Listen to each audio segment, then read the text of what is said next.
Good evening and welcome. This is the January 22nd, 2025 public hearing of the Land Use Commission. The City Code directs this body to hear applications for map and text amendments, special uses including plan developments, zoning relief, and appeals from decisions of the zoning administrator, as well as to make recommendations regarding the city's long-term planning goals and objectives. Depending on the type of matter, this commission will either make final determination or send its recommendation to City Council. Ms. Jones, would you please call the roll? Commissioner Aravallo? Here. Commissioner Halleck? Here. Commissioner Johnson? Commissioner Linwall? Here. Commissioner Mabadi? Here. Commissioner Mangum? Commissioner Murinchev? Here. Commissioner Puctel? Chair Rogers? Here, with 6 members present, we do have a quorum. Also present tonight from city staff are neighborhood and land use planner Megan Jones, planning manager Liz Williams, senior housing planner Uri Pachter, community development director Sarah Flax, and deputy city manager Steve Ruger. This is a formal hearing, and there are rules that govern our proceedings. Most importantly, only one person speaks at a time so that all testimony may be accurately recorded. Anyone who wishes to address the commission regarding any matter on tonight's agenda will have the opportunity to do so at the appropriate time. The chair will determine the time allotted each speaker based on the number of speakers which have signed up. Any resident may present evidence, reasonably question witnesses, or seek a continuance of the hearing. When testifying, please state your name and address for the record and sign in on the provided public comment sheet. All testimony is taken under oath. Although we do not apply the strict rules of evidence, please limit your testimony to the proposal as it relates to the standards contained within the zoning ordinance and corresponding staff memo.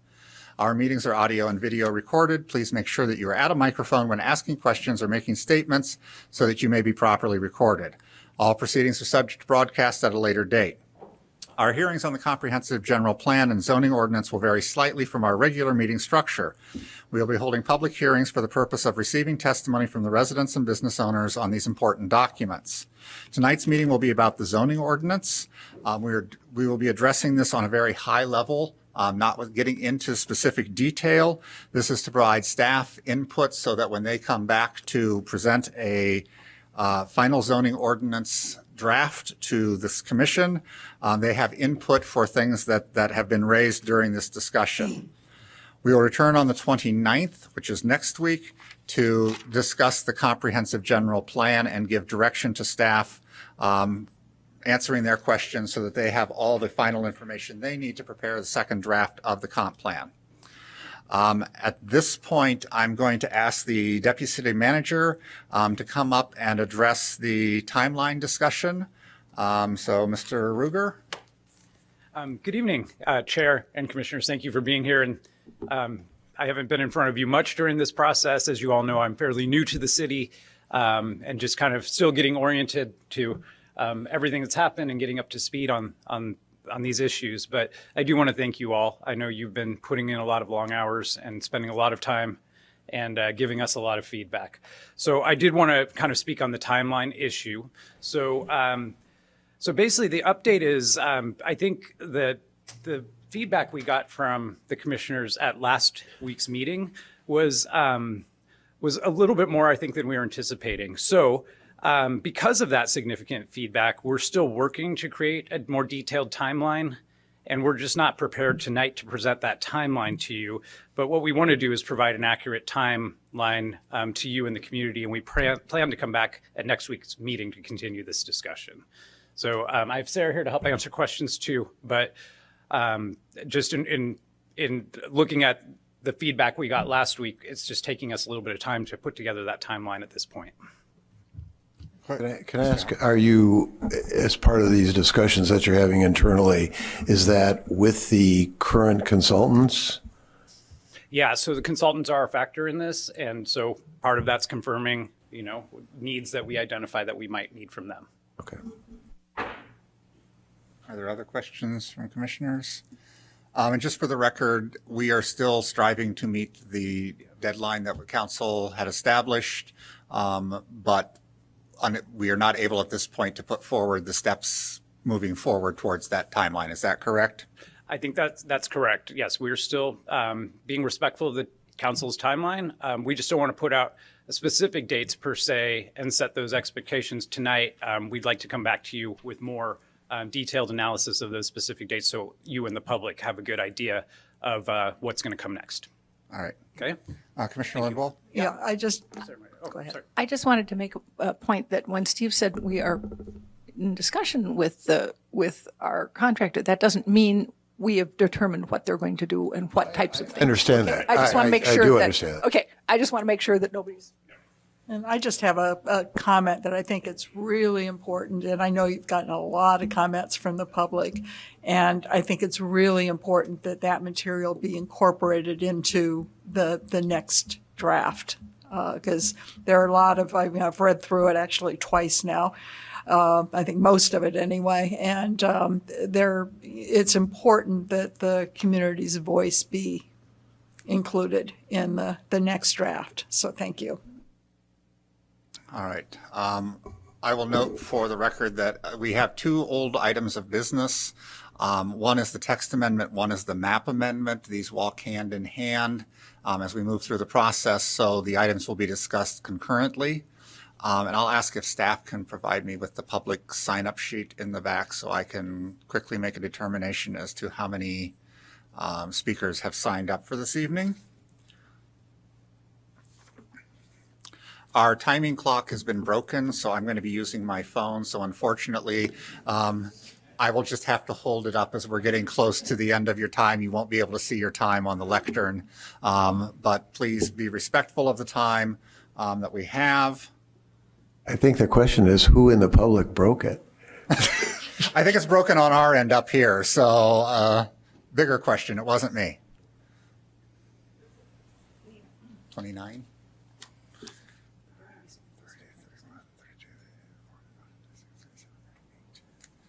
I got 38. 3 is 4 is 2 is okay.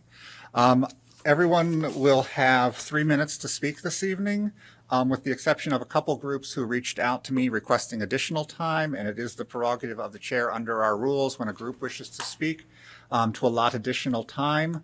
And so I have one group that has signed up to speak, and I'm going to take them first.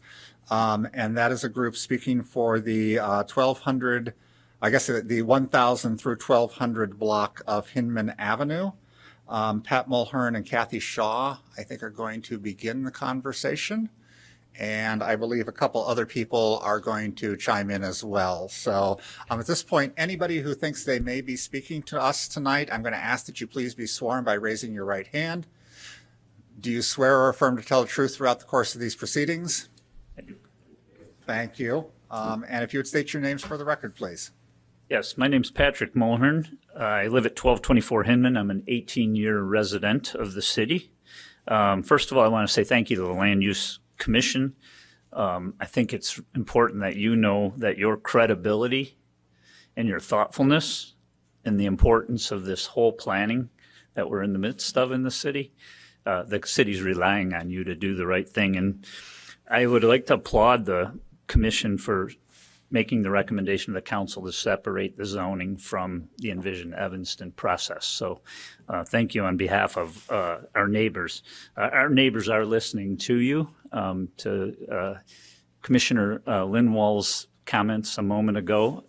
We are hearing loud and clear from the 1,000, 1,100, 1,200 block of Hinman. We had 82 people sign a petition in 4 days after seeing the zoning map for the first time that was in Envision Evanston. So I'll have a couple questions, but the petition is in the record, so those of you can read it. On Chicago Avenue between Dempster and Lee, so you can envision where Space all the way down to Jewel and Binney's on the other side is a super dense and intense commercial and residential strip today that is functioning very well. It's very vibrant. As an 18-year resident and with my neighbors behind me, we've seen that strip do well for the city. We're expert in our neighborhood. We're not zoning experts. We've all learned a lot about zoning in the last few weeks or months, but we're not experts about that. What we are experts about is the neighborhood, about how great a city Evanston is, and we all believe that an Envision Evanston is a very good idea.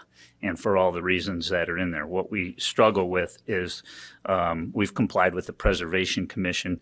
In the zoning map, the heights would go on Chicago Avenue if proposed from, say, 4 stories to 10 stories.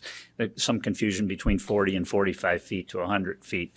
But we believe joining single-family homes with 100-foot buildings, glass buildings, steel buildings, it doesn't fit the character or the nature of what Envision Evanston's asking for. So our asks of you are, first of all, listen to all 9 wards. I've followed this the last couple of weeks with my neighbors, and each ward has its own set of Evanston unique thoughts around zoning, and it's very fascinating to hear everybody's point of view in the city. Hopefully you'll hear ours. I did have a question. So we've got 82 signatures in the record. The Judson block and Michigan Avenue block are also very concerned with this too. They've asked to kind of co-join us. We just haven't had the time to get organized around it, but I would say in our ward, this is a big concern. I would, if I can ask a question or two, and I don't know if that's appropriate, for clarity's sake. Sure. We don't know who the author of this map is. We're presuming it's the consultants that drew the map that is in the Envision Evanston document. I think that is the case. I'm seeing staff shake their head yes, so that they would be the authors of that Yeah, a document. comment from us would be the citizens of Evanston and the staff of Evanston should be drawing the zoning map for Evanston ultimately. So, hopefully the commission agrees with that. We're curious if that might be removed from Envision Evanston as you separate zoning from Envision Evanston. That would be a question I'm not sure we know the answer to. Well, I'm just going to pause your time for a second to make a quick clarification. So Envision Evanston is kind of the overarching language for the comp plan and the zoning ordinance. So they both are gathered together under the one, as opposed to being one a comp plan and one Envision Evanston, or one Envision Evanston and 2 the zoning ordinance. So if you think of the comp plan or the Envision Evanston as kind of the grand overarching, then these 2 documents live underneath that. Okay. I think our comment would be the vision of the comp plan. I'll call it the comp plan. It's more of a comp vision is how we see it. It should be informed by this commission who informs the city as we understand it. So thank you for that, Commissioner. And then the other question was there is a parking map that is also in there, and the accuracy of that is not good at all. For instance, it lists Jules parking lot, Trader Joe's parking lot. There's a parking garage across the street from Space that is public parking, but only has 3 handicap spaces available in there. The rest of it is permitted. And so we have very little parking in our neighborhood is what I would say. So whatever happens in that zoning, should be, have an accurate parking assessment. So last I'd ask is just the credibility piece for us is really super important. I think our neighborhood feels very good about this commission and this commission's ability to steer what happens here the next, I guess it would be until next month when Envision Evanston gets voted on, but more importantly, towards the fall when you all are in charge, as we understand the process, you're all in charge of making sure that we get this right in the zoning regard. So, the city staff, city manager, city council, city mayor, the government gets to vote on it. But I would say on behalf of our neighbors, we're very comfortable with you all and the Preservation Commission also, who has done terrific work on this as well. So to the extent you hear out, what's, what the citizens of our neighborhood are saying and the citizens of the rest of the city, I think it becomes a much more credible process. And so we respect your work and thank you for your time. Thank you. Can I ask you a question? Yes. I understand you're objecting to the density or the height on the east side of Chicago. Do you have the same comments on the west side or just on the east side? I think we'd leave that to you. Our comments would be if, and first of all, I think I want to say too, it's a great question, Commissioner. I think we're pliable. Like we worked with Trader Joe's when they built Trader Joe's. We work with Space when they built Space. We know neighborhoods change. We just think they should stay relatively in character where they're at. On the other side of the street, I think we believe 5 to 6, 7 stories appropriate, 10 stories not appropriate, but I think you're the experts. Yeah. I have one question. Yes. What do you think is an appropriate elevation for the east side of Chicago Avenue? East side of Chicago Avenue, Yeah. Dempster to Lee. In the area, yeah, from Dempster to Lee Street, the area that you're speaking on, what do you think? Yeah, is appropriate? today I believe it's 40 or 45, depending on, because there are some buildings in there that have been, Yeah. I think, grandfathered. We believe it should stay right around that level. If any higher, a floor higher, maybe. And we back up to Trader Joe's, my wife and I, and there's the building across the street that's maybe 7-8 stories. And back to Commissioner Halleck's question, that's a lot of height from a privacy standpoint when you abut a residential neighborhood. I mean, it's just, you can sit at our kitchen table. Mayor Biss did last week and saw right out of our back window, how the lack of privacy is, And we bought there and we knew what we were buying, so, we understand. But I would say, to answer your question, 6-7 stories max on the other side. All right, thank you. Any other questions? Thank you, Mr. Mulhern. Thank you. I know that Michael Davis and Steve Test also signed up from your group to speak privately, not with your group, so I will ask them if they would like to say anything for us. So I'm Michael Davis. Thank you very much. 1109 Hinman. Thank you for your time and attention. I just want to concur with everything Pat Mullen just said. We have 82 signatures representing 45 homes on 3 blocks, and we've sent this out into the neighborhood, and 11 signatures have come in the last day already from Judson and Michigan and so on. So people are responding to this. I just want to say for the record that the Preservation Commission met here yesterday, and their recommendation was no to 100 foot on the west side and 40 to 45 feet on the east side. And that was done by consensus of the Preservation Commission. We are very concerned about parking and the idea that that there'll be zero parking when our streets are already very congested with parking spaces. Also, the idea of building 100 foot on either side, there's concerns raised about the wind tunnel that will create, and also how that works with the walkability plan that's going into effect on Chicago Avenue with the bike lane. How does the semi-urban, that unique feel that we have with space and all the wonderful legacy businesses, how will that work when it's, 100-foot urban canyon? How do those work together? Concerns about children's safety. There are lots of schools in the area, lots of young kids using those streets on a daily basis to get to and from school. And issues of traffic. Where does the excess traffic of having hundreds and hundreds, maybe thousands of new residents using what is a very narrow street, Chicago Avenue, and issues also of infrastructure. So there are many, many things that are beyond my knowledge of what they are, but we're hearing from experts that these have yet to be thought out when we're talking about building 100-foot buildings on either side of Chicago Avenue. Thank you very much. Thank you. Mr. Test? Good evening, Steve Test, 1135 Hinman Avenue. I found it interesting. I've been asking the question of who did that map. So it was interesting to hear that it was your consultant. I'm here to oppose the proposed M3 zoning, as my neighbors have said.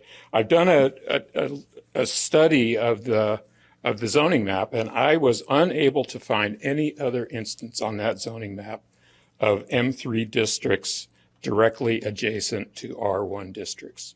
Nowhere on that map but in those 3 blocks. So, and the fact that those M3 zoning along those 3 blocks of Chicago Avenue are directly adjacent to a historic district makes that uniquely inappropriate zoning even worse. So I'm asking you, along with my neighbors, to reject that zoning. And I would say, let's go back to the beginning, erase the chalkboard, and once the M3 zoning proposal is off the table and the other zoning, and actually the M3 across the street of Chicago is off the table, and then we can really start discussions about what the proper zoning of those of Chicago Avenue should be. Thanks. Thank you, Mr. Test. The next speaker I have signed up is Eric Swan, followed by Jeff Smith and Scott Roberts. Hello, I'm Eric Swan. I live at 1126 Hinman. I'm part of this other group, so I don't want to take too much of your time. But I just also wanted to talk about just that most of us would say we are for increasing density in our neighborhood, but responsibly and sustainably, and putting M3 there just is really inappropriate. And for my property in particularly, if you have a building that's 100 feet built there at 1:30 in the winter and 4:30 in the summer, we'd be in complete shadow because of the design there. So just please keep that in mind. Yeah, that's kind of all I have to say. Wasn't quite prepared to speak here, but thank you for your time. Thank you. Just because you have 3 minutes doesn't mean you need to fill 3 minutes. So Jeff Smith, followed by Scott Roberts and Richard Weiland. Hi, I had signed up to speak on behalf of Central Street Neighbors, but as I informed Megan and Chairman Rogers, will continue that till next week so that we can have some proper slides. But I'm also signed up later, so as not to come up twice, I'll give you 3 minutes now. I gave to the commission last week, although it was on the day you were meeting, a list of 20 issues, and I don't represent that the top 20 issues. There may be another 20 that are equally important, that are glaring problems in the comprehensive plan. I understand that we're having a high-level discussion tonight, but in general, as everybody in the city seems to now realize, zoning should follow the comprehensive plan. We don't have a plan, so this is all very abstract. In the largest meta sense, I take issue with some of the very theses of the planning and zoning that's presented so far in a place like Evanston. It may be true that in some places, if you add enough additional units to affect the market, you could actually change affordability. But in a place that's been fully developed by our own admission for half a century, that's got the drivers of Chicago to the south, Northwestern University with an ever-increasing enrollment within the city, more expensive property to the north, I don't think that it applies. And I think that if the city was able to supply the data that we've asked for and the kind of data we've used in every other planning that we've done, and I gave Commissioner Rogers a copy of an example that was used in our 1930s review of our own planning and zoning, when we had year by year how many units we've been adding. That kind of data is missing from there. If we had that kind of data now, I think it'd be hard to say that adding units to Evanston has made it any more affordable. And certainly you can't do it in a residential neighborhood by adding a unit here, a 2-flat or a 4-flat there. If it was feasible to do that economically and affordably, people would already be doing it.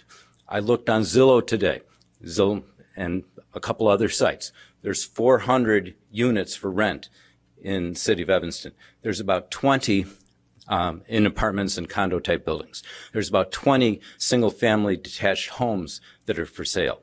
There's about 21 single family detached homes, or a couple townhouses in there too, that are for rent.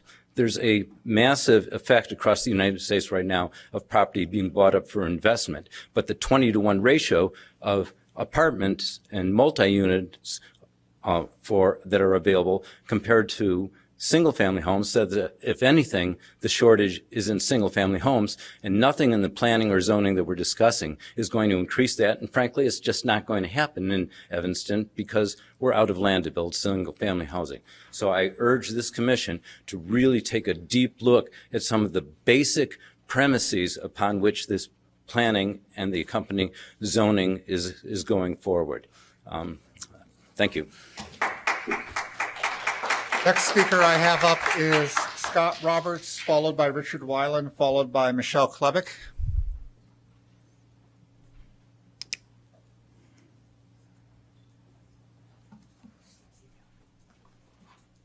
Set a timer. We'll see if our phones coincide. Good evening. Thank you for having this meeting and allowing us to speak. I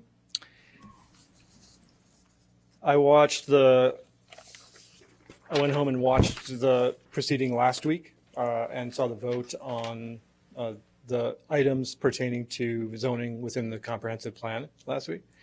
And last week you voted to recommend the strikings of items H2.1 and 2.2 from the comprehensive plans based on the idea that the items were too specific. They were limiting what you could do. What surprised me, though, is that you removed these items and but you didn't recommend any substitution for them, anything to replace them with.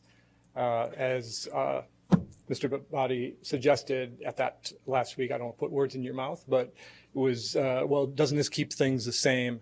And I feel it does. And I think that this commission should come up with something to replace them. If the problem is that the language is too strict, then I recommend coming up with language which isn't as so strict, but also does give some guidance to take care of these issues. Because zoning can't fix everything, but it can partially address these and help address a number of the issues that are facing our community. These include the extreme segregation, but both by race and class, housing affordability at all levels, housing shortage, displacement, the people who work here cannot live here, and there might have been another one.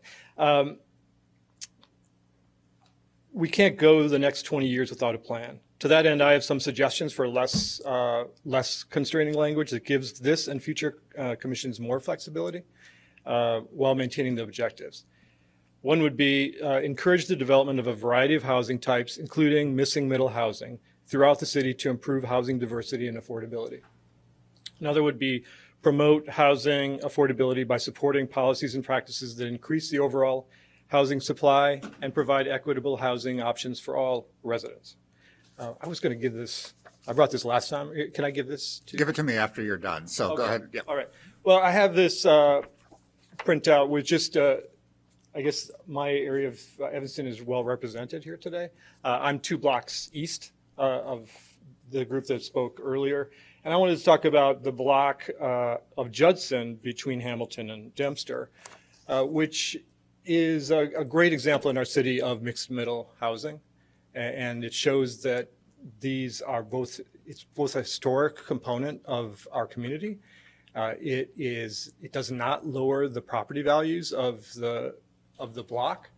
And, oh, is that 3? Sorry. Oh, and I mean, it's one of the most expensive blocks in Evanston. And the duplexes alone still go for well above the average median price of homes. It gives an opportunity for people who want to live in these areas, but don't have large families, but want to live in smaller homes, but be in that area like myself. All right. Thank you. Excuse me, also the language that you suggested, do we have copies of that? We Yeah, have a that- recording of it too. So Well, I know, but thank you. Richard Weiland, followed by Michelle Klebick, followed by John Kennedy. Thank you, Commissioners. My wife and I live at 1012 Hinman, along the block from the committee that you've heard from. This month is the 40th anniversary of our moving into that house. We are part of the Lakeshore Historic Preservation District, as you know, a great honor and property taxes to go along with it. Our block of Hinman already has multifamily residences. We live next door to a 3-story apartment building encompassing 5 separate addresses on Hinman Avenue. We would very much like not to have a wall behind us as well as alongside us. You've heard all of the reasons for that. I'm not going to repeat them. I do think that it's worth considering that if the zoning allows high buildings along the east side of Chicago Avenue and the car dealerships, which are across the alley from us, leap to sell their properties to developers, what the loss of sales tax revenue will be from having those businesses go away. And in addition, just an additional thought on parking. We are dismayed by the small number of parking spaces that are provided by the new development in Evanston.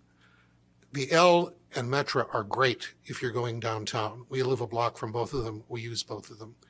But if we have to go someplace besides the loop, we have not much choice except to drive.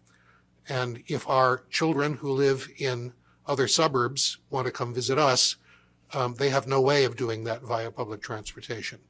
We need some places for people to park cars, both as residents and as visitors.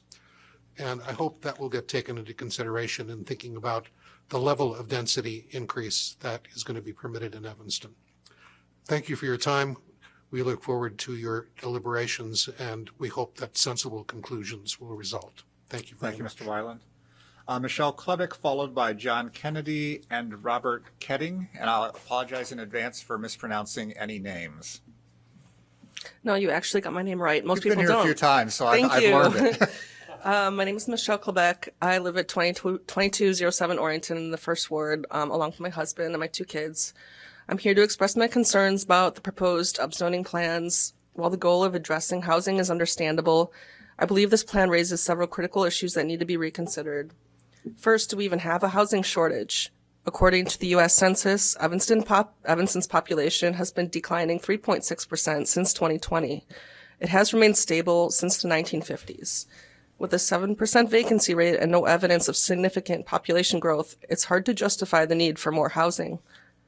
The assumption that building more housing will solve affordability doesn't really hold up. Given the high cost of land in the North Shore and construction costs at an all-time high, any new housing units are likely to come with a very steep price tag and not be affordable. This plan would encourage the demolition of our already limited supply of single-family homes, pushing families out of Evanston. Moreover, what kind of housing are people actually seeking? If it's single-family homes, this plan would make the situation worse. Only 31% of Evanston's housing is single-family, which is much lower than nearby communities Skokie at 59% and Wilmette at 80% single-family. Upzoning would further reduce that percentage, worsening the shortage of family homes. And I could tell you, when we were looking for a family home just a couple years ago, we were getting outbid by hundreds of thousands of dollars. It was wild. I think people really, really like single-family homes. To continue on, we must also consider the environmental impact. Demolishing homes to build new ones creates a significant carbon footprint. Increased density will reduce green space, raise summer temperatures, and increase pollution. If more housing is needed, a more thoughtful approach is necessary. We should focus on adaptive reuse of existing buildings and targeted density increases near downtown or shopping areas. As it stands, the upzoning plan risks benefiting developers more than the residents of Evanston. I urge our leaders to reconsider this approach and prioritize a community-driven discussion on how we grow while preserving what makes Evanston special. Thank you. Thank you. Next speaker will be John Kennedy, followed by Robert Ketting and Isaac Hacker. Good evening. John Kennedy, 3rd Ward. First off, I want to compliment all of you for volunteering for this commission and giving your time. Right now, it's crunch time, and I'm sure you're burning through a lot of late night discussions and reading. A key thing as you're developing a comprehensive plan is to have a baseline of data. I mean, you got to know where you are before you start walking in a direction and you want to go there. And, you know, that's important. And key to a zoning environment where you have housing at the essential component of it is housing data. 101 housing data. And there was, or is still, a strategic housing plan set up by the city staff to create how many, what are the trends, what's the demand, what's the suggested goals. But guess what? That whole plan's now on hold. Why? Staff don't have time. But without that kind of data, without knowing how many affordable homes already are in Evanston? How many were here 5 years ago, 10 years ago? And how many do we project the need for 5 years from now, or 10, let alone 20? This kind of data at least has to be attempted before you can put together a comprehensive plan. You know, the previous speaker just mentioned that we're now at around 33% single-family homes in our housing stock compared to, Wilmette at 75 and Chicago at 65%. How many more of these beautiful gems that, add to the character, qualities, and the important background and atmosphere that makes Evanston unique? Thank you very much. Thank you, Mr. Kennedy. Next up, I'll ask people please not to clap. I've gotten some things from people who wear hearing aids. The clapping is very distracting. So please refrain from clapping. Robert Ketting, Isaac Hacker, and Alice Eagley. Robert Keating, 1320 Main. Removing parking mandates is not the same as banning new parking spaces. It's simply allowing for flexibility and development to fit varied and changing needs. Similarly, changes to density or single-family only zoning does not eliminate the ability for single-family homes to exist or be constructed. On the contrary, it is eliminating the requirement that only single-family homes may be built in some areas, allowing other residential types, including 2 flats, 3 flats, townhouses, mixed use with businesses on the ground floor. We don't have to speculate about how this could look. There are already blocks in Evanston with a mix of housing types, and those are some of my favorite streets. They have character and diversity. Blocks like this are rare in America, and we're very lucky to already have some here. This is part of Evanston's history and identity, and we should embrace and build off of that. Family sizes are shrinking, preferences and demographics are changing, and younger generations like myself want smaller, more environmentally friendly, and less car-dependent places to live. On Greenleaf near Florence, there's both low and medium density residential and a bunch of small storefronts mixed in. When I researched, I found out one of those storefronts used to be a grocery store. Currently, it is too far unsafe to get groceries by foot or bike for many in our community, and it's sad for me to realize that that was something in my neighborhood which used to exist but doesn't any longer. Not only would this reduce car trips and vehicle congestion, but also foster a sense of community and encourage local small businesses. That's what I want to foresee in Evanston in 2045. Walkable, mixed use, climate adapted, public transit accessible and affordable, by simplifying and decluttering outdated and overly onerous restrictions from a bygone era. Cities that have implemented these changes, such as Minneapolis, did not see the end of their character or communities as they knew it, but they did see an average of $1,700 less being spent on housing costs by renters per year than if they had done nothing. A 12% drop in homelessness relative to a 14% increase elsewhere in Minnesota, and reduced displacement and increased racial diversity according to census data. We cannot stop or shelve this process because we cannot also stop the housing, climate, and income inequality crises which we are facing. We must keep moving forward with openness, but also urgency. Thank you. Thank you. Next speaker I have is Isaac Hacker, followed by Alice Eagley and Linda Damashek. Hey, good evening. Thanks for your time. I'll be brief. As others have mentioned, I live at 1108 Hinman, and generally support many aspects of the proposed changes and the prospect of redevelopment of Chicago Avenue, and frankly would welcome something other than a car dealership or a liquor store as my closest commercial neighbors. But I have a targeted concern about the proposed zoning of Chicago Avenue as M3. And as others have mentioned, it's the only place on the map where M3 directly abuts R1. The stark contrast in height would leave all the nearby homes in shadows of a very tall building for good portions of the day for the entire year. And that's really my main concern. I would see M1 on the east side and M2 on the west side as more appropriate. The other thing I noticed in looking through the use classifications for M3 is that a hotel is a permitted use. So kind of counter to the goal of affordable housing. It could, these properties could be redeveloped as a 100-foot tall hotel, which wouldn't necessarily contribute to some of the other goals of the Envision Evanston. That's pretty much all I've got. All right, thank you. Appreciate your time. Thank you.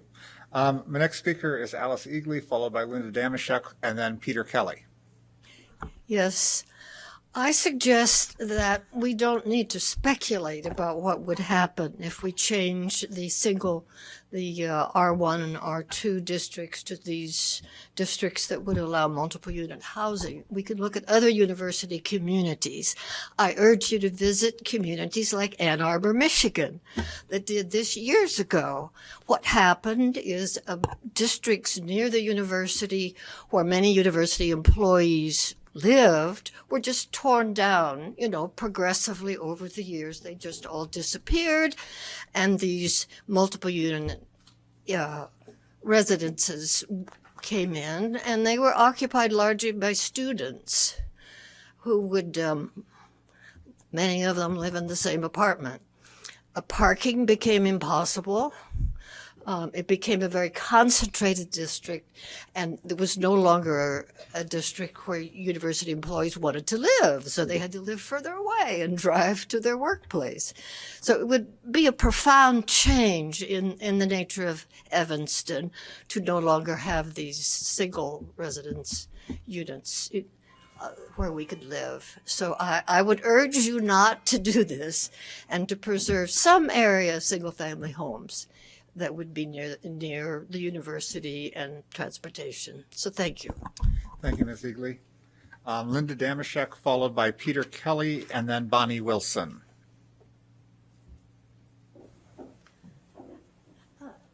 Yes.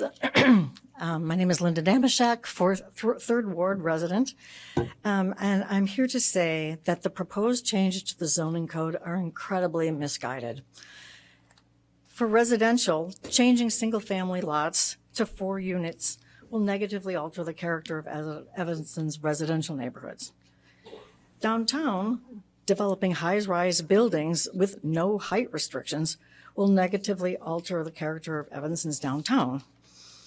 Dramatically increasing Evanston's density provides no realistic guarantee that it will necessarily increase the amount of genuinely affordable housing. Evanston is not an island whose local zoning policies will affect large real estate market dynamics in the Chicago metropolitan area. Developers are driven by profit motive. The 4-unit buildings in the single-family areas will likely be upscale developments that will not provide any affordable housing. I have experience developing affordable housing for a nonprofit, and I completely agree with the comments in the letter from Alf McConnell regarding the best ways to increase affordable housing realistically. So he and I both believe that there is a need to do affordable housing, but there's a right way to do it and a realistic way to do it, and this is not that. Thank you. Thank you, Ms. Damashek. The next speaker I have up is Peter Kelly, followed by Bonnie Wilson, then Paul Breslin. The proposed map would expand the D3 zone to make it almost synonymous with the downtown area. Together with the ordinance that fosters high-rise development by basically eliminating any meaningful height restrictions.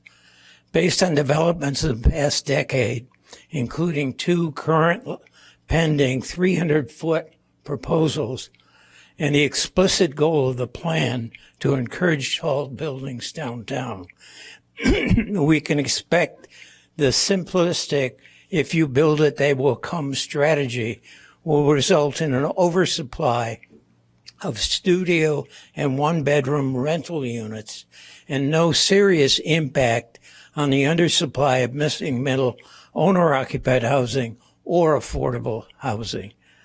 As reflected in the 3rd Ward downtown, 3-Ward downtown residents public meeting in December, the downtown neighbors are opposed to more high-rises in our neighborhood.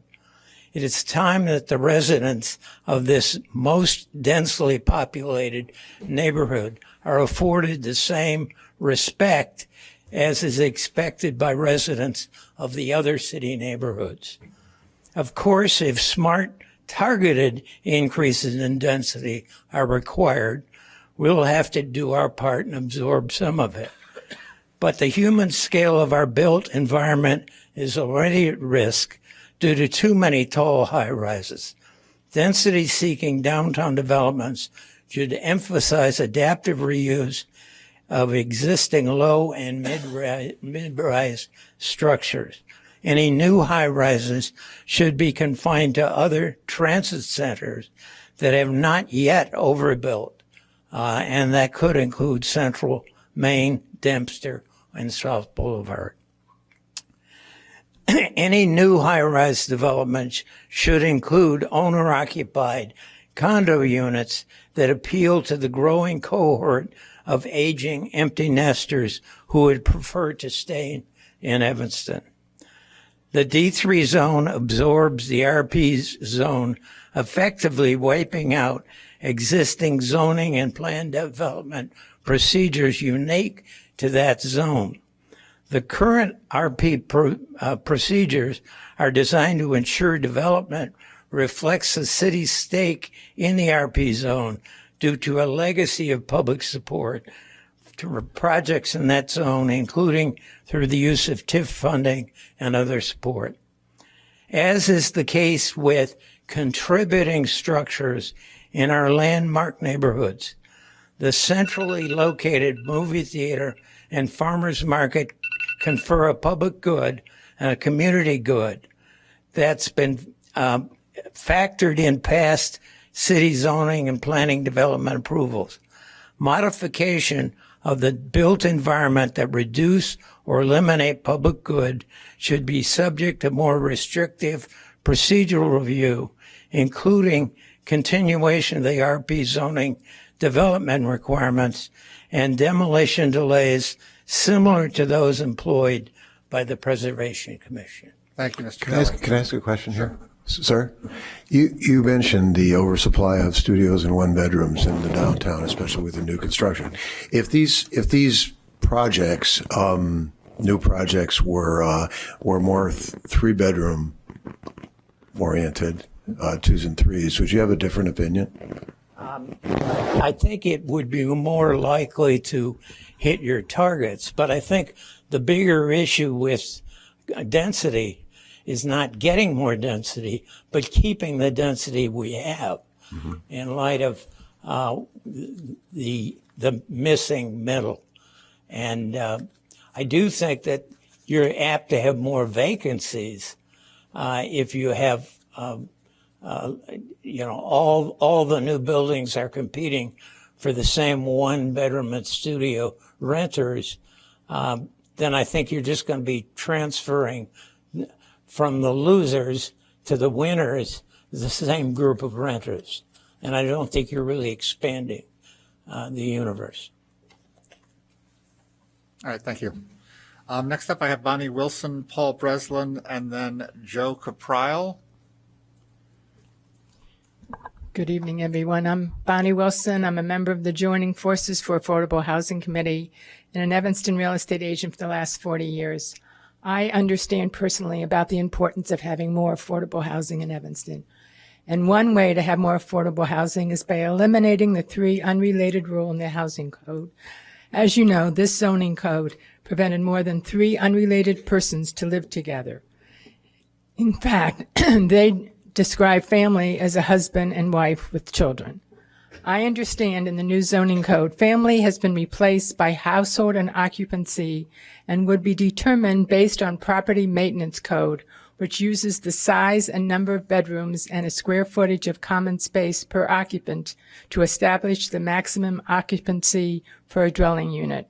I have a client who asked me years ago about buying a home for co-op living. By that, I mean sharing a home together with other people like herself and have things in common and all eat together. And I told her that was not possible with Evanston zoning code on the 3 unrelated persons living together. My client is very happy now that sometime in the near future, that the 3 unrelated zoning code will be changed. In fact, my client is now forming a committee to present her idea of shared living to Lake Street Church community and hopes to present this idea in the near future to the Evanston community. As she says, by home sharing, the occupants can cut down on living expenses and have more affordable housing. And she also said that the world has changed so radically that shared housing is exactly the solution that we need today. Thank you for eliminating the zoning code chapter 618.3, the definition of family, so my client and her committee can pursue finding a property for home sharing. Perhaps there will even be more than one home sharing living in Evanston. I just hope that all the candidates that are not on city council now are attending all the land use committee meetings and the city council meetings to hear the public comments on Evanston 2045. Thank you. Thank you, Ms. Wilson. My next speaker is Paul Breslin, followed by Joe Caprile, followed by David Cook. Okay, Paul Breslin, 1635 Hinman, apartment 1.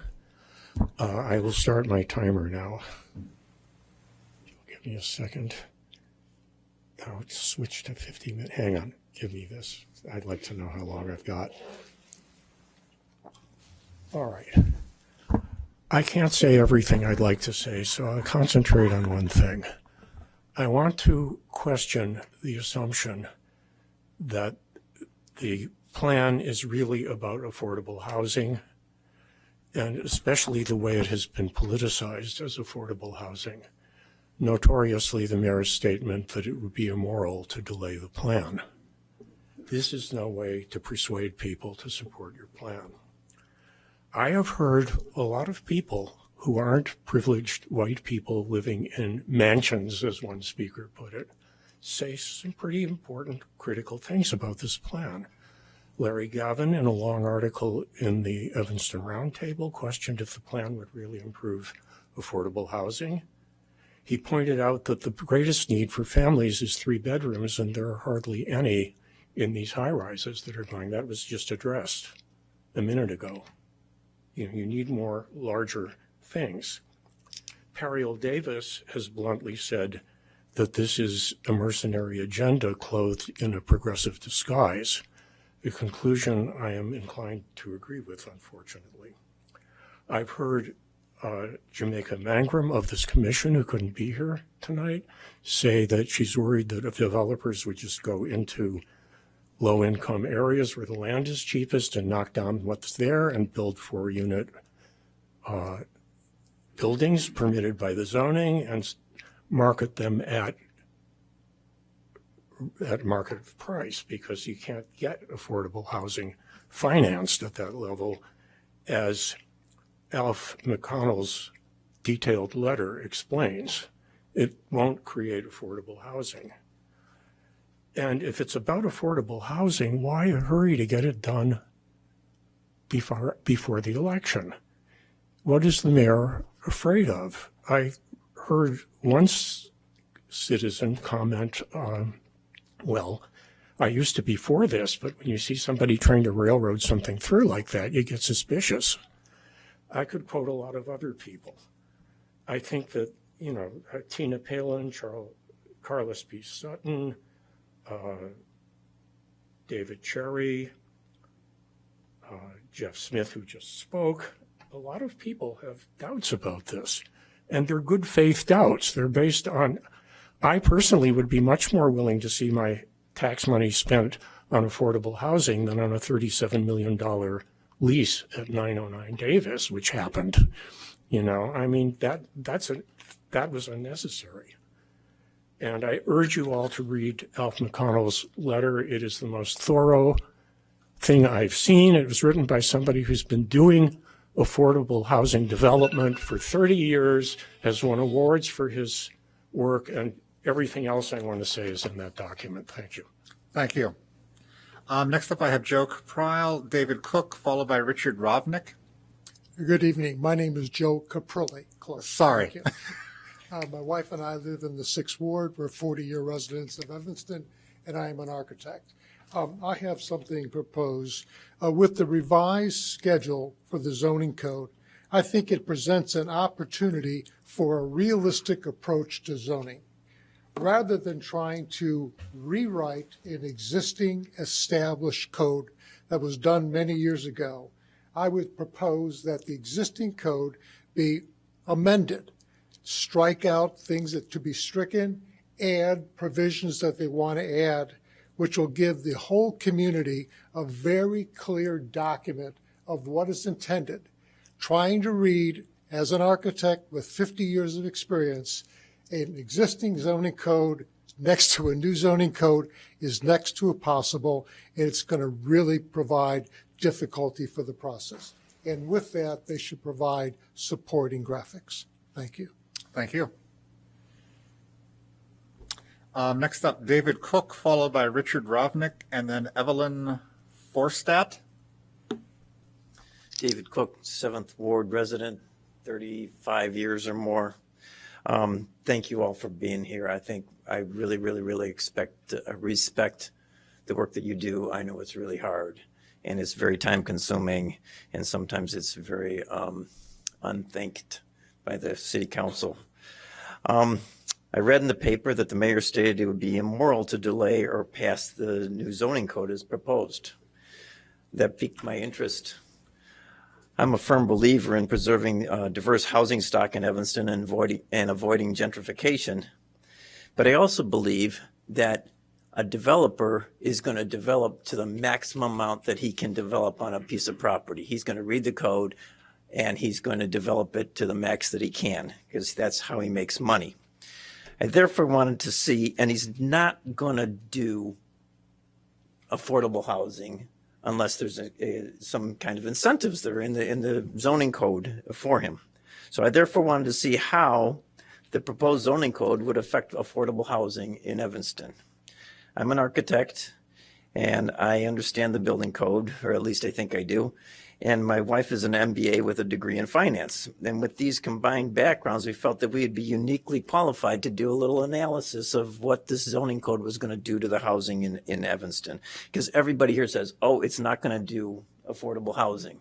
It's not going to do diversification. But I just wanted to see what was going to happen. So we took the 24 properties that are for sale right now that we found on Zillow, and we looked at their property, we looked at the zoning district, we looked at the asking price, we looked at what could be built there.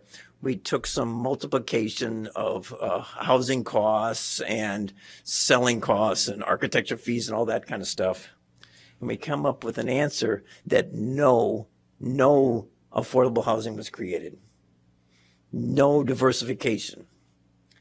It actually took 6 dwelling units off the rolls because those prices, according to the Chicago and HUD's definition of what affordable could be, it took those off the tax rolls. It wiped them out. So I'm opposed to this because it doesn't do what it says that it's gonna do. And I think that we got to think about how we're going to do it in a way that's going to preserve the gentrification, preserve the housing quality that we have, preserve the diversity, and not wipe out the affordable housing that we already have. Thank you very much, and I really appreciate what you do. Thank you, Mr. Cook. A quick question for you. You said that you looked at the properties. I don't remember the exact number. 20, was it 24 properties? 24, yes. I have a copy of this, and I actually have a copy of the spreadsheet, which is very lengthy, and my wife was very proud of it. But I don't know how to. If you wouldn't mind sending that to staff so that can be shared with us, for sure. So we can see where those locations were. I shared the write-up, but I didn't know how to share the spreadsheet yet. All right. That's coming. All right. Thank you. Thank you. My next speaker is Richard Rovnick, followed by Evelyn Forstat, and then David Galloway.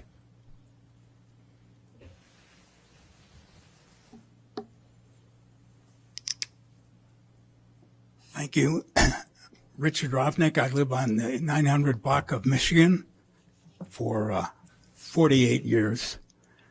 And I was at last week's meeting, and I watched a lot of people talk about the quality of life here, the density, and everything that Evanston has. Our density here is equal to Chicago. I don't know if I'm sure you all know that. But I think the most important thing is that everybody appreciates what we have and how to keep it. Because as last week people spoke about the beauty of the parks, whether we need more bathrooms, whether we need more water fountains, no one talked about the density. Our density is as great as Chicago's, or is the same as Chicago.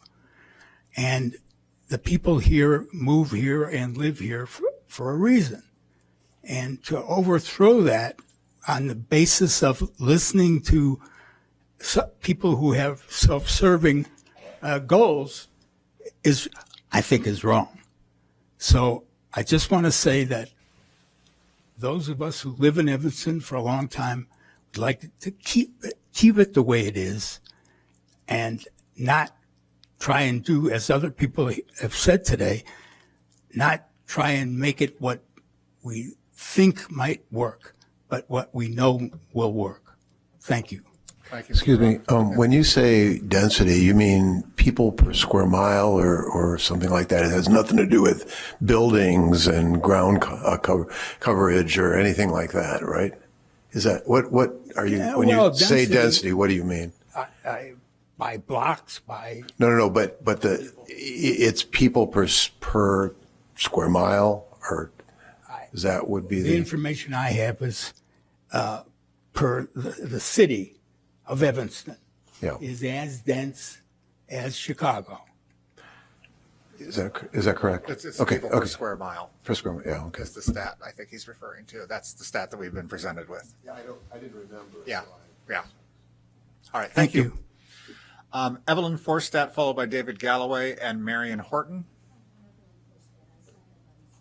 Okay, thank you. Next up then is David Galloway, Marion Horton, and Michael McElwee.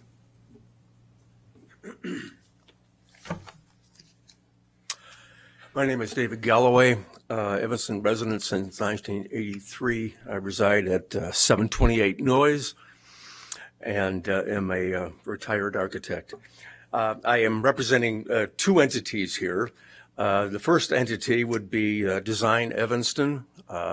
Those of you that aren't familiar with the organization, it's a non-for-profit 501c3 organization composed of members in the design profession.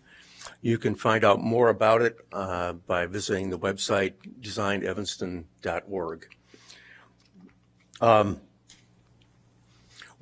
Design Evanston will have a summation statement in regards to our opinion on the comprehensive plan for your review sometime before the end of the week.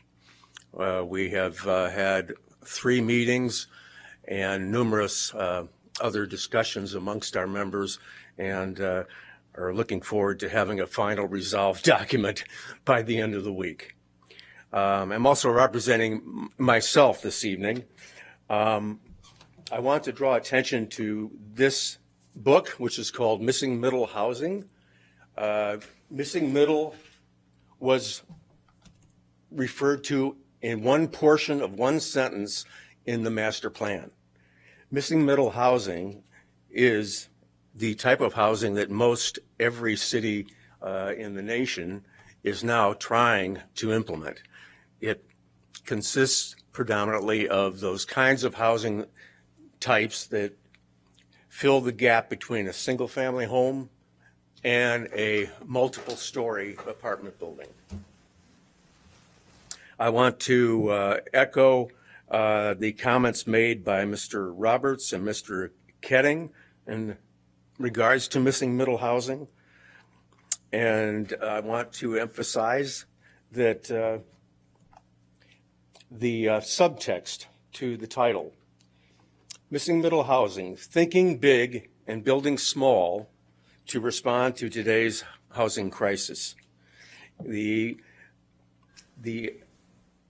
focus in this concept is that anything newly built is sensitive to the scale and character of the neighborhood within which it's to be built.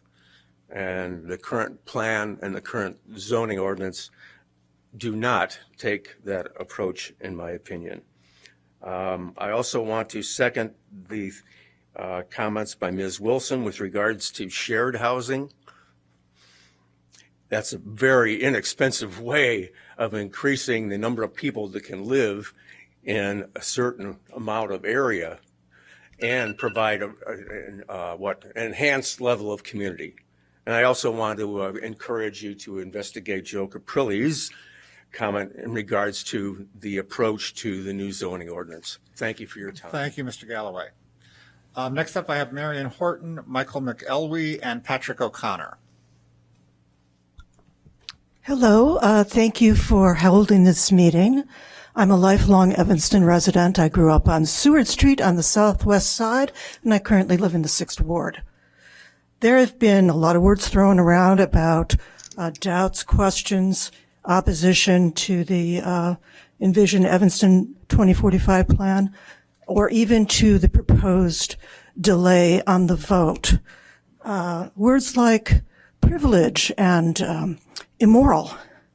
Rather than getting swept up in that type of language, I think we should consider about what this proposal means potentially for every resident of Evanston, certainly every homeowner. Every time we go to work and spend hours working, we're working in part to pay off our mortgages over a period of 10, 15, 20, 30 years. To suggest that a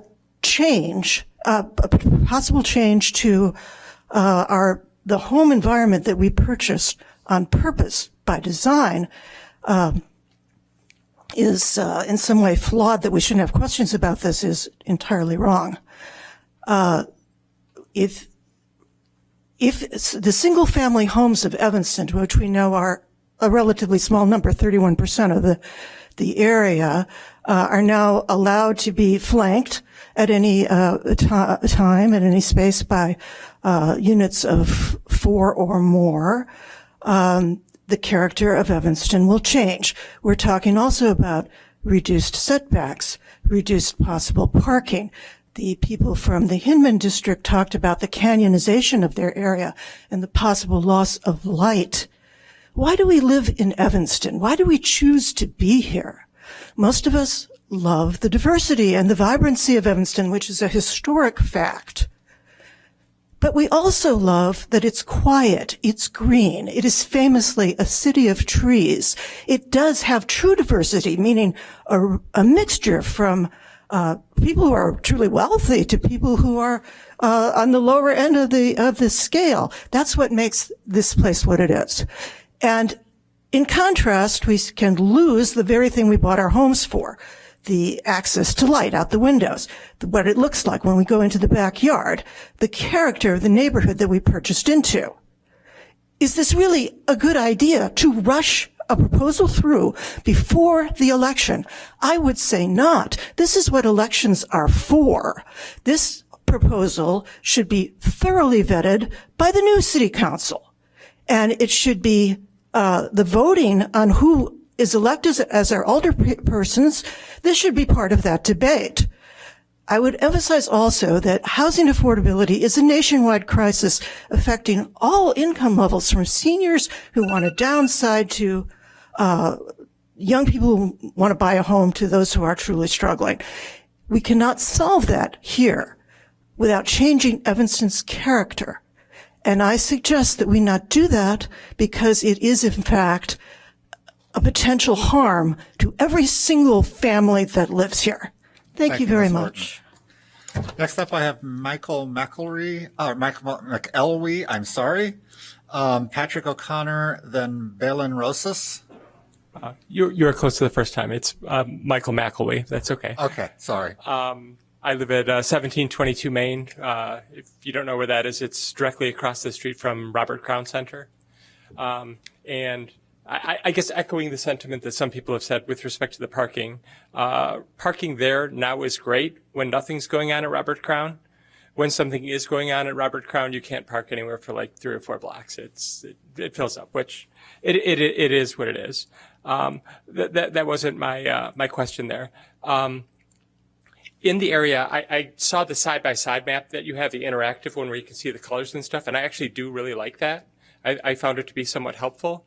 The part that I had a question on was on the before picture, some of the stuff around Robert Crown on the other side of Dodge there is listed as C1, and then it's proposing to go to M2. And then I easily found what M2 is and what the permits say that could be. I haven't found anything on the documents provided on what C1 is, right? So I just wanted to do an apples to apples comparison because I can't necessarily say, well, right now it's a 1-story Walgreens or whatever, versus M2, it could be a 7-story mixed use building or whatever, that sort of thing. Well, it doesn't have to necessarily be that 1-story Walgreens for a C1. It could be something else. So I want to compare it to what it actually could be instead of like what it is, if that makes any sense. Right. So there. And then the one other point I guess I'd make on the parking, I've seen this before in some other parts of Evanston, where they negotiate that a building will build a certain amount of parking, but then what the building does, or what the building owners do, is they say, oh, we'll make this available to the tenants for, $300 a month or for some, other fee that could be maybe exorbitant. And more often than not, the people that are renting there or whatever, they're like, forget that. I don't want to pay $300 a month. I'll just park on the street. So the extra parking that they provided didn't actually do what we honestly intended or hoped for it to do. So. Thank you.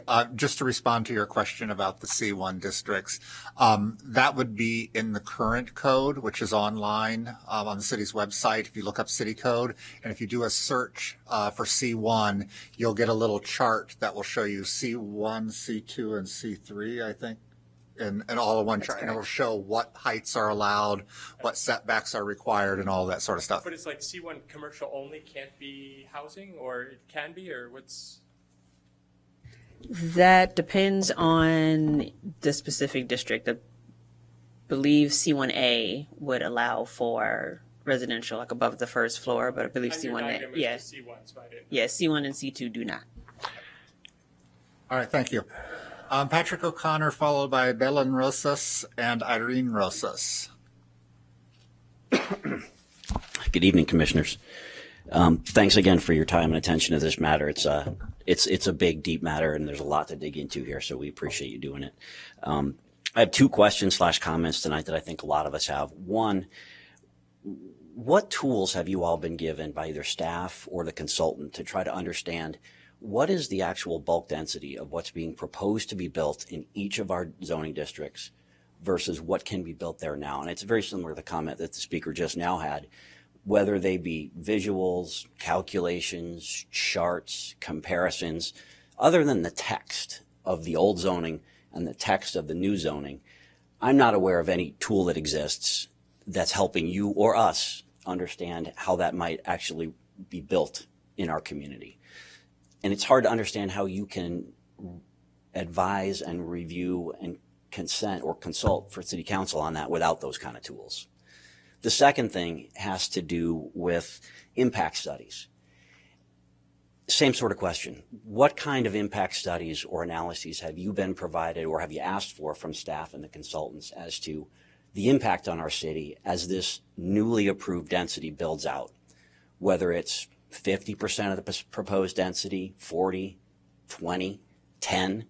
What if 5% of the proposed density builds out? How does that affect our sewer system, our power grid, our streets, parking, quality of life, our environment?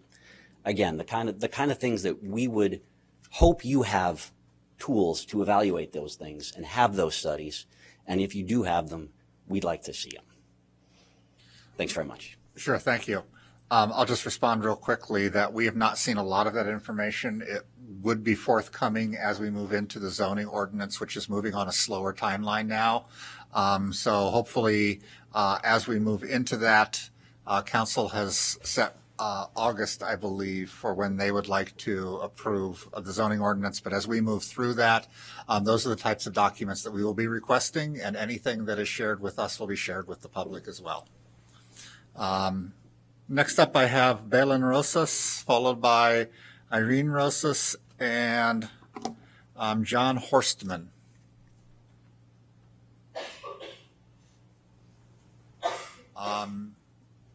Going once, going twice for Belén Rosas, Irene Rosas, John Horstman, and then Arthur Altman.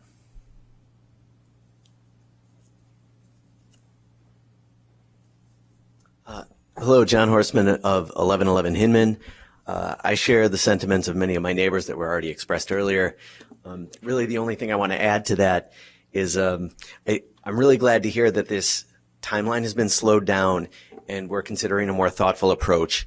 Earlier in 2024, at my place where I live with my wife and my 8-year-old, we had to pay for expensive, intensive plumbing repair. And in my house, which is 125 years old now, the main that runs out of the house runs back into the alley. And when the plumbing crew came to address the problem, they found one problem right on that was technically on our property right before it met the main. And they found another problem in the main that added to the expense of this already very expensive and intense plumbing job. So this was a case where when I started hearing about how quickly this plan was coming together, I was getting worried because I had already seen the way the infrastructure, I guess, was kind of suffering from a little bit of decay, and it really hit our household budget for the year pretty firmly. So thank you to anybody who slowed this plan down a little bit and wants to take a more measured approach, because I know from experience now I'm kind of worried about when we talk about upzoning. I want to make sure we're doing it right, and there aren't other families that can get hit in the same way we did because the infrastructure is being overtaxed by the increased density. That's all. Thank you very much. Thank you, Mr. Horstman. Next up, I have Dr. Arthur Altman, followed by Andrea Liss and Betsy Jenkins. Yeah, I'm Dr. Arthur Altman, 807 Davis. I've been here 17 years. I'm just addressing the issue of that new building that's proposed on the corner of Chicago and Davis. They want to build 31 stories. Several years ago, they wanted 12 and it didn't go through. Now they want 31. I don't know if they're aware, when you go down Chicago Avenue, the cars going north and south, fine. But there's a sign that if you turn going south on Chicago Avenue into Davis, if it isn't an arrow, you get a big ticket. So those cars sort of back up waiting for the arrow. And the same with the cars going north. So there's always a backup. Usually you have to wait 1 or 2 lights before you can make the turns going west. Well, if they put in a building 12, 20 stories, whatever, there's going to be more cars exiting that building, and the wait will be longer because you won't be able to turn going west. The other thing that slows it down is pedestrians, and that's fine. They should be first, but that will hold it up too if there's other pedestrians coming out of this new building. So I think builders should take a lot of points in consideration. The other thing, the reason that we moved to Evanston, we love the transportation, the stores and what have you, and the facilities. So this zoning thing is nice, but what's most important is what does Evanston have to offer? And I know there's a lot of vacant stores, and it'd be neat if they could have something besides stores, some sort of facilities like the Crown Center to attract more people. So I hope that you all consider that. Thank you. Thank you, Dr. Altman. I'll just say that obviously we've not seen the plans yet for Church Street Plaza, I think is the proposal that you're referring to. It could be 1601 Davis. I'm not sure. They're both moving through the timeline, and they've not gotten to us. But when they do get to us, that will be the time to address the very specific. I do not know off the top of my head, but if you reach out to staff, they may be able to give you some direction. All right, thank you. Andrea Liss, followed by Betsy Jenkins, and a name I cannot read. It looks like it might be Chad, middle initial Z, Futo. Go ahead, please. Hi, my name is Andrea Liss. I'm a 43-year resident of Evanston. I came here to go to grad school and I never left. I love Evanston. I wrote a long written statement to you all. I will not go into all of it. I'm going to give a very brief overview comment for the public comment. I live in the 3rd Ward and own a commercial property and design studio in the 4th Ward. I'm worried about the details of the plan and kind of granular things. The proposed zoning changes for the 2 areas I know best are ill-suited for their neighborhoods. In the 4th Ward, the new plan for Sherman Avenue west of the tracks more than doubles the height limit from 45 to 100 feet, even though we back up to single-family homes on Elmwood. In the 3rd Ward, the plan would allow coffee shops and convenience stores on Sheridan Road, Sheridan Square, and the surrounding streets. Neither of these changes make sense, and if these 2 places that I know so well have such mistakes, I wonder what else is wrong with the plan at the granular level. It doesn't seem like the plan was written by people who know Evanston. It reads more like an aspirational how things should be, without taking into account what Evanston is all about, where we are going, and the best ways to get there to meet the needs of all Evanstonians. The Land Use Commission, you, here, all of you, are in a position to make decisions that will shape Evanston for years to come. Evanstonians citywide have called for a more measured process. Many of you have voiced concerns during public meetings, and I hope you will heed the chorus of your own members as well as the rest of us in the public in opposition to the current drafts in their form and the artificial timeline that you are working towards. Please lead the way. You have the means. Please do what you can without destroying what we have. Slow it down. Do it right. Make it a product of excellence worthy of all of us here. Thank you. Thank you, Ms. Liss. Betsy Jenkins, followed by, and again, I saw you get up, so I think you know who I'm talking about, and Lee Sherman. I don't see Ms. Jenkins, so if you'd like to come up.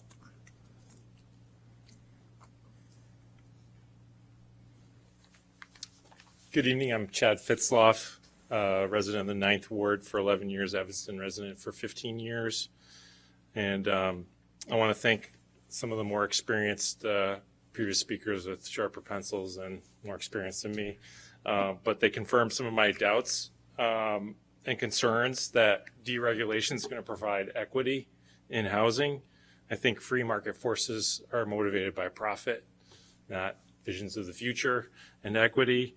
And I think the first and most susceptible areas of Evanston to the adverse effects of that will be the outer wards and the south and west ends of town, which currently have the only semi-affordable single-family homes at this time.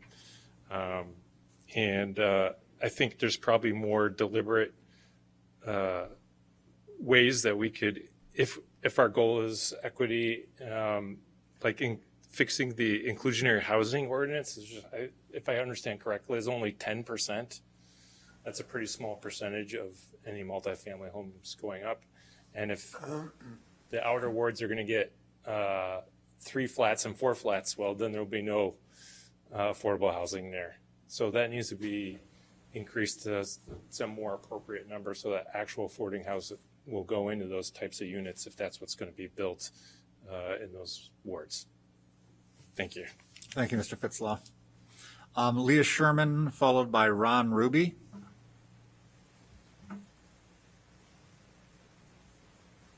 You can pull the microphone down. So, yeah. Thank you. My name is Leah, and I'm a senior at Evanston Township High School. I am speaking on behalf of E-Town Sunrise, Evanston's branch of the National Youth-Led Sunrise Movement. We stress the importance of gathering youth input. It is me and my generation that will be inhabiting Evanston and living out the results of envisioning Evanston 2045. Crises of affordable housing don't affect those who have already bought their houses.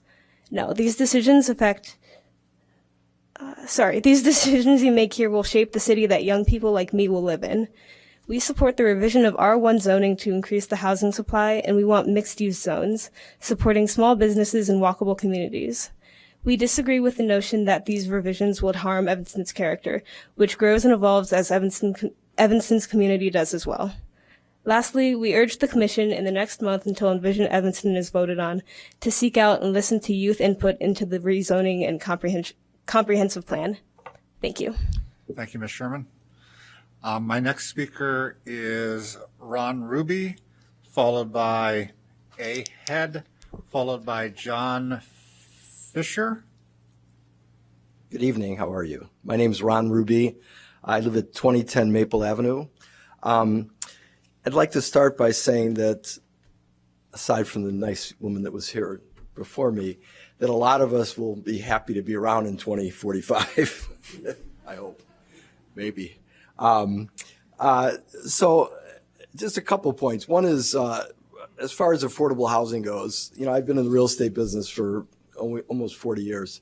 I've done a lot of development stuff in the Chicago area, and the only way that you're ever going to get affordable housing is to incentivize developers, because as people have said, it's a profit business. People are not going to do it unless they can make money doing whatever it is they're going to do. So that's got to be factored in. If you're looking to do affordable housing, it's got to be factored into your plan.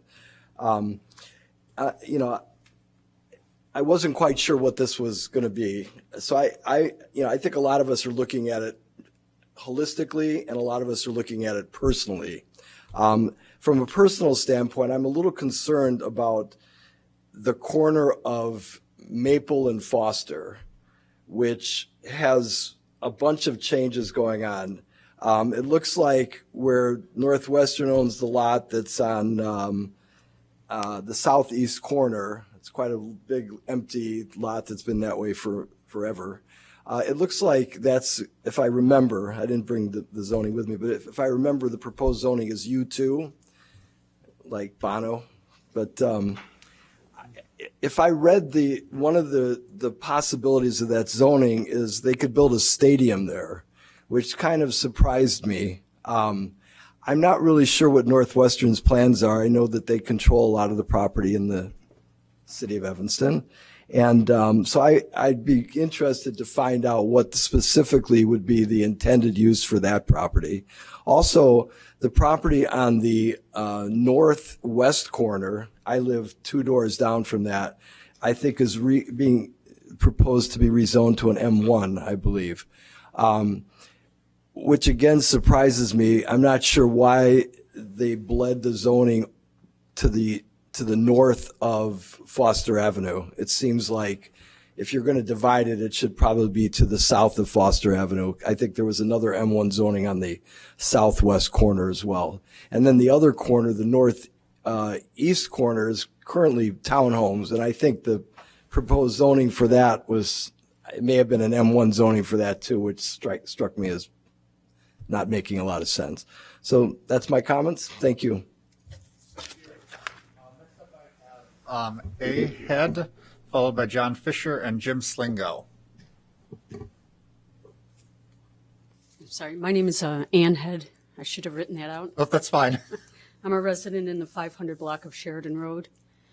I appreciate all your time and listening to everybody, and I appreciate everybody's comments. I don't think that having upzone R1 to include 3 or 4 unit buildings is the right way to go about it. If you've been listening to everybody so far, there are several people have mentioned that we only have 35 to 30% detached single-family homes, and that is pretty small. And if you allow the R1 to build these apartment buildings or condo units, you're going to have developers come in who can't afford to buy a house and then tear it down and build something what they want, and eventually eliminate more and more and more single-family homes. In addition, upzoning and wanting to do affordable housing, fantastic. But if you want to increase the density, there are a couple of factors which I have seen over the years with the building downtown, where they say they're going to put retail in the bottom. They can't even put stores in the downtown area. And saying to have concerts at the new Northwestern thing is going to bring in revenue to downtown. Well, right now, and even before when they had Ryan Stadium and Welsh Hall, people don't go downtown after the games. The other thing that really concerns me is there's no effort to really try to fill in the unoccupied rental spaces downtown or anywhere in the city of Evanston. And every time they build something new, the infrastructure, not only is it the streets, the sewers, but it's also the city's infrastructure. The police department hasn't been increased. The city employees, there was one time years ago a proposal of a 42-story building, and they said we can continue to use the same infrastructure where the garbage can or the garbage collectors, same guy, collect garbage for what is now maybe 100 units to over 42-story units is ridiculous. The streets are terrible. The maintenance is not well done. The city of Evanston deserves a lot more than that. And so I ask you to really look at this. My question is this your proposal or is this a consultant's proposal? Because if this is a consultant's proposal, from what I've been hearing, the citizens are only getting their say into it right now, and to push it through and to be voted on so that Evanston 2045 can be passed before the election is a disgrace. Thank you. Thank you, Ms. Head. I just want to clear up something for Mr. Ruby. Is he still around? Just raise your hand. Who said the U2 was the proposal for that parking lot, which would allow a stadium. That's not the case. It's actually U4 under the new zoning ordinance. U2 is the current district in which the stadium sits. So I just want to clear that up, that no one is proposing that a stadium would be an appropriate use in that particular lot. So just to put that out there on the record. So the next speaker I have is John Fisher, Jim Slingo, and Ray Friedman. Thank you all for allowing me to speak today. My name is John Fisher. I've lived in Evanston for many, many years at different locations. Right now I'm at 1566 Dewey Avenue. And I noticed something that was kind of curious with the rezoning there. So going from R3 to R2, my concern is anyone who, lives and has a mortgage, pays taxes here, is that a change in zoning can, affect our tax liability, which is huge, right? And the other concern I have is, while I really appreciate the effort of affordable housing as a problem that we have, nationwide, and is a very brave thing to take on, and I think it should continue to work at it. Pushing it through too soon is really problematic, to say the least. And I feel that if developers are given incentives to build, humongous buildings, and we are left with the increased tax liability to augment our infrastructure, that will be a problem. It'll make properties a lot less, we won't be able to afford to live here. I have 2 children, and I'm, speaking for a lot of people in my neighborhood who have the same concerns. Thank you.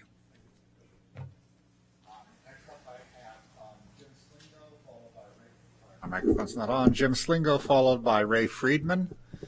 And then if someone from staff can bring me if there's any additional signups on the back table, please. Mr. Slingo. Hi, hello. Thank you very much for having this forum open. This is really appreciated and it's really necessary. And I actually put together a compromise proposal. I'm a real estate manager. I've been working on property here in Evanston for the most part for quite a long time. And I started with a single family, which is now affordable by way of Section 8. I don't own it anymore. I sold it for real estate. But in any case, I didn't sell for very much either. They got a deal. But I'm still working on property. So there are 3 things I'm concerned about here. These are not in my plan, but the Skokie and Evanston together can add more high-rises. Skokie's already building a lot of high-rise apartments and condos in their downtown area. So we don't have to build all the high-rises here in Evanston. And please don't send them down to Main Street and South Boulevard. Come on. Those are some of the few places where African Americans can still have a home, a single family home in a gorgeous neighborhood. Please just leave that area alone. Downtown, also, consider people who live downtown. I love to go downtown. I go downtown all the time. Shop, eat, whatever. Health club, and we need to maintain downtown as a beautiful place, and not build such huge buildings that it's all in the shadows, or on these windy days, you can hardly walk because the wind is coming through like a wind tunnel. Now, I just be happy to give everybody a copy of this. This is my idea of a compromise for changing the Evanston zoning map. I put my name, my email address, my phone number, and it's along with the Land Use Commission as part of Envision Evanston 2045. I also wrote a book, put the title of that on here. It's all about restoration. It's all about sustainability. I didn't know the word sustainability when I started working on the book because it was kind of a new concept back in 2020. But I've been researching the book way before that. Let all current, as of this week, our one zone properties allow for 2 units, townhomes or 2 flats on the front of the property facing the street, and 1 additional unit in the coach house over the garage or next to the garage. Then give them an incentive to build affordable housing, which will be defined as 35% of the cost of a person who makes 35% of the median income, which was set at $95,700 in 2023. Here in Evanston, they can afford to rent that apartment or they can afford to buy that unit. Okay, that is what I define as affordable housing. Somebody who's a starter janitor at the high school, somebody who's a teacher aide, okay? And then the height limit would be 25 feet. How you do 3 units? Well, easy. You have a garden level apartment, 4 feet below grade. You can do it all in 28 feet. No problem. I said 25 feet, but really I think 28 feet would work better. There's got to be setback requirements. You got to have some sunshine. Then to allow for parking, okay, at least 1 off-street parking space per unit. You can fit that on a lot. Mr. Slinger, I'm going to ask you to please wrap up. And I sure will. And it should be sustainable. Having a 4-unit way up to 40 feet, you're having to use concrete. That's not very environmentally friendly. It is a lot of energy. A 28-foot or 5-foot limit would allow materials that are sustainable and are resistant to fire. So that's all on here, like, masonry and so on. all right, thank you. Thank you. Okay, can I give you a copy of this? Please do. Yes. Thank you. Appreciate it.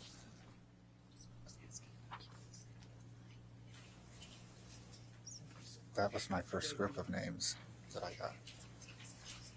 Okay, I didn't get her, but I'll add her to this list. I think it was Mick Welch. I think so.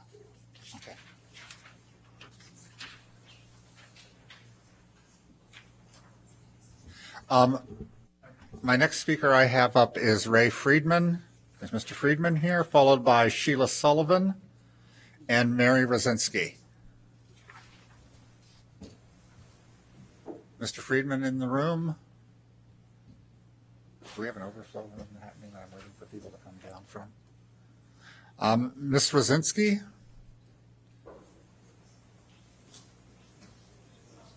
Oh, okay, I'm sorry. Ms. Sullivan, if you'd like to come up, please. Sheila Sullivan? Correct. I want to say that I appreciate all the hard work this commission does. I realize that you volunteer your time and you're under a lot of pressure. I live in the 3rd Ward, 700 block of Hinman. I'm really concerned about the speed at which this process has progressed without critical baseline information, impact studies, et cetera. I realize that the Envision Evanston 2045 comprehensive plan is the main document, and the proposed zoning code changes direct the implementation of that plan. But it appears that the zoning code is actually further along and that the comp plan is being prepared to justify it, even though the code will be approved later. I'm concerned about the many statements in the plan that discuss streamlining the approval process for development, The density of Evanston and the congestion has increased noticeably over the past 35 to 40 years. As a longtime resident, the quality of life is changing, not necessarily for the better, and further building won't provide more affordable housing or improve the quality of life. I'm also concerned about the potential development of the municipal surface lots. Parking on Hinman is terrible, even with the available municipal lots that we have. The plan says that if these lots are underutilized, they will be considered for development. Of course, the lots are not full during the day because people can't take public transportation everywhere. But these lots are full at night. So I think this needs to be considered very thoroughly before any lots are developed. So thank you very much for the chance to speak. Thank you, Ms. Sullivan. My next speaker is Mary Rosinski, and then I believe there was someone else. I didn't see who it was, but I believe it was Meg Welch, if I'm not mistaken. I think it was. Hi, thank you very much, Mary Rosinski. So I just want to say that the proposed rezoning of Evanston appears to originate from a diagnostic zoning report commissioned by Connections for the Homeless in 2021. And then Connections hired ZoneCo to prepare the report as part of the Equitable Zoning Project. And the resulting recommendations came into these things sometime in 2022 before we had even started this. And the recommendations seem to be the basis of our whole zoning reform. The recommendations disregard the significance of Evanston's neighborhoods. And I'm going away from this now and saying this should be a part of the zoning. This should be a part of the comprehensive plan, but it should not be the basis of or the reason for only, because we intersect at so many different levels. And that's why I'm glad we slowed down on the zoning, but I think we have to consider everybody's here and everybody has needs. And it's not just to make people feel guilty. No one's immoral. This is, as you probably will say, everyone who's spoken here has been nothing but civil and concerned, and they love Evanston and they want to help. But anyways, the recommendations largely disregard the significance of Evanston's neighborhoods and the responsibility of large institutions like hospitals and Northwestern to respect the surrounding communities. Furthermore, ZoneCo proposes eliminating all overlay districts such as the West Side Plan, the Downtown Plan, and the Central Street Master Plan, which many residents worked for a year or so to develop. The public needs to access the complete draft of the proposed plan, including all the promised information and data, which has not been presented yet. We need a thorough understanding of the current conditions, the housing stock, the future needs, before making sweeping changes that could alter the character of Evanston on every level. The plan should also include a dedicated chapter on affordable housing.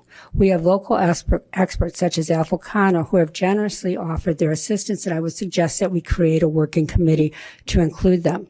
And additionally, no consultant should be hired for affordable housing projects for the property at Emerson and Jackson. Of all the times to be hiring a consultant for a large property that we have land banked, this seems to be premature. That property is a great property that belongs in the affordable housing and in with the zoning. Key questions that need to be addressed is how much affordable housing, how is it defined, how much affordable housing exists currently and where, how much is needed and who will it serve. Evanston residents deserve better, and there is no need to rush this process. Moreover, questions remain on how our HDR and ZoneCo were selected as consultants in 2023 when Tesca was in the lead on everything before they went into the conversation. Also, I'll be done in 1 second. We refer to Minneapolis and its committee, but for affordable housing, they committed $40 million to affordable housing. They've already invested $17 million, and there are 425,000 people with 58 acres of square acres of land. They are not necessarily comparable. But the last thing I'll do, because it is zoning, and thank you so much for your time. I know the city is working on, I'm hoping, where are they? I've asked about a month ago that this bulk matrix zoning map, there's a snapshot. And we have a really hard time understanding where we're going to and where we are today. So if they could take this and update it in every zone and then put red underneath for the proposed, this would be a very easy Thank you, Ms. thing Ruditsky. to do. So I'll give it to the staff again, but I think If you we want to deserve bring it up this. here, I'll take it and hand it to Ms. Jones, and she can make sure it gets to the appropriate staff people. Give that to you. So the last speaker I have signed up, Meg Welch. And is there anybody else that I've missed? Because it appears a couple people may have signed up online whose name didn't make it up to me. So if so, please just come and stand in the back of the room and I'll call you up at that time. Floor is yours. Hello. I live at 1325 Greenleaf in the 4th Ward, and I would like to suggest that you ask the council for a housing study to be completed before the final draft of the comprehensive plan, for echoing all the concerns that previous people had expressed, and I'm not going to repeat. I did some additional ones, but I'm looking at, for example, Highland Park's affordable housing plan that has details about they surveyed employers. They surveyed, employers that had, what percentage of people were commuting, what percentage of people wanted to live in Evanston but couldn't. There's additional facts like what is our affordable housing stock now naturally occurring? All this stuff is granular, but it helps shape a vision. So like, where do we want to go? And I don't know, again, how we know where we want to go when we don't know where we are, as other people have said. But the main thing that I would like to ask you is, I've heard staff say, refer to consultants currently, and my understanding is you're no longer working with HDR. So I'm confused. Who, from what source are you gathering the data now? So who's driving the bus? It's not clear. If you could answer that for the public, that would be very helpful. And my last point I would just like to make, there's a lot of data that shows the market alone is not going to give us affordable housing. If we want affordable housing, we're going to have to put up some public investment, and we can do it. That's not your forte. You're not the council, but please keep that in mind. And I have an article I'm going to send you on that. Thank you. Thank you. I don't know. I don't see anyone, Mr. Ruger or Ms. Williams, if they want to respond to that question about relationships with the consultant. As I stated in City Council, we have not really directly worked with the consultant. Everything has come in through staff to us. So I cannot speak to that particular relationship at this time. Is there anyone that I missed who had signed up to speak or wanted to speak to us this evening? I'm not seeing any hands go up. So I will just say thank you to everyone who did come out to speak. Obviously, this is a long process. Several of you have spoken at many conversations with us. Some of you, this is the first time speaking with us, but all of this information is being gathered and should help inform the new zoning plan, the zoning ordinance as we move forward, as well as some insight into the comp plan. As I mentioned earlier, the comp plan will be our discussion point next week. I'm not closing the meeting. I'm just letting you all know because I know sometimes people get up and want to leave after the citizen comment, our public testimony area is done. So that will be our discussion next week again. And then the zoning ordinance will begin later this spring and move into the summer. So that will be part of that process. Do we need to set, I know we have to talk about schedule, meeting schedule, but do we have to continue this hearing? So what we're going to do is we are now going to give our discussion with staff about our initial impressions about the zoning ordinance as it's been presented to us.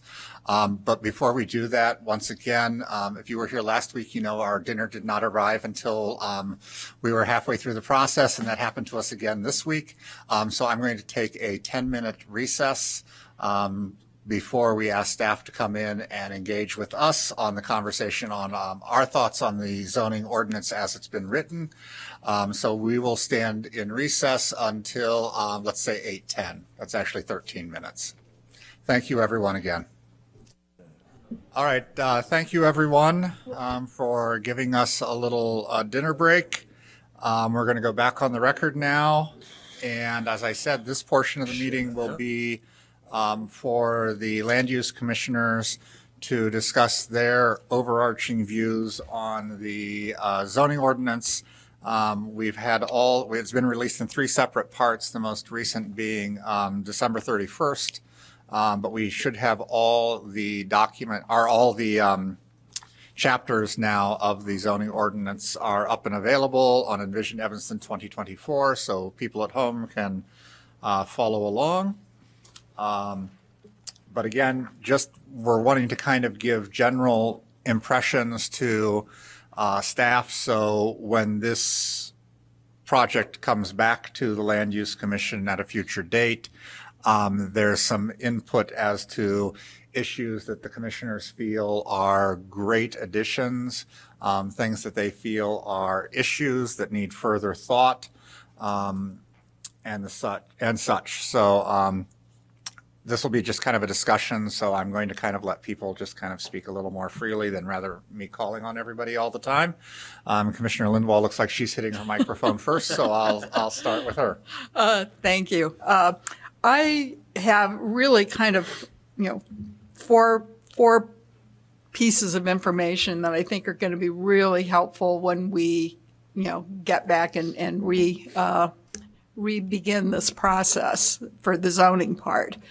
And the first couple relate to the need that we really need to have either our corporation counsel or whatever Illinois land use attorney that the city is dealing with. I know they've had some city attorneys that have worked on, the Ryan Field issue and maybe some other pieces, because I think we need to really understand to what extent the new ordinance can either lower height limits or exclude uses currently allowed, and probably more importantly, if the new zoning ordinance increases allowable height or increased density, and 5 years from now the community decides this just isn't working for us, can you go back? Can you, for example, if you allow 3 and 4 unit buildings in our current R1 zoning districts, can we decide later that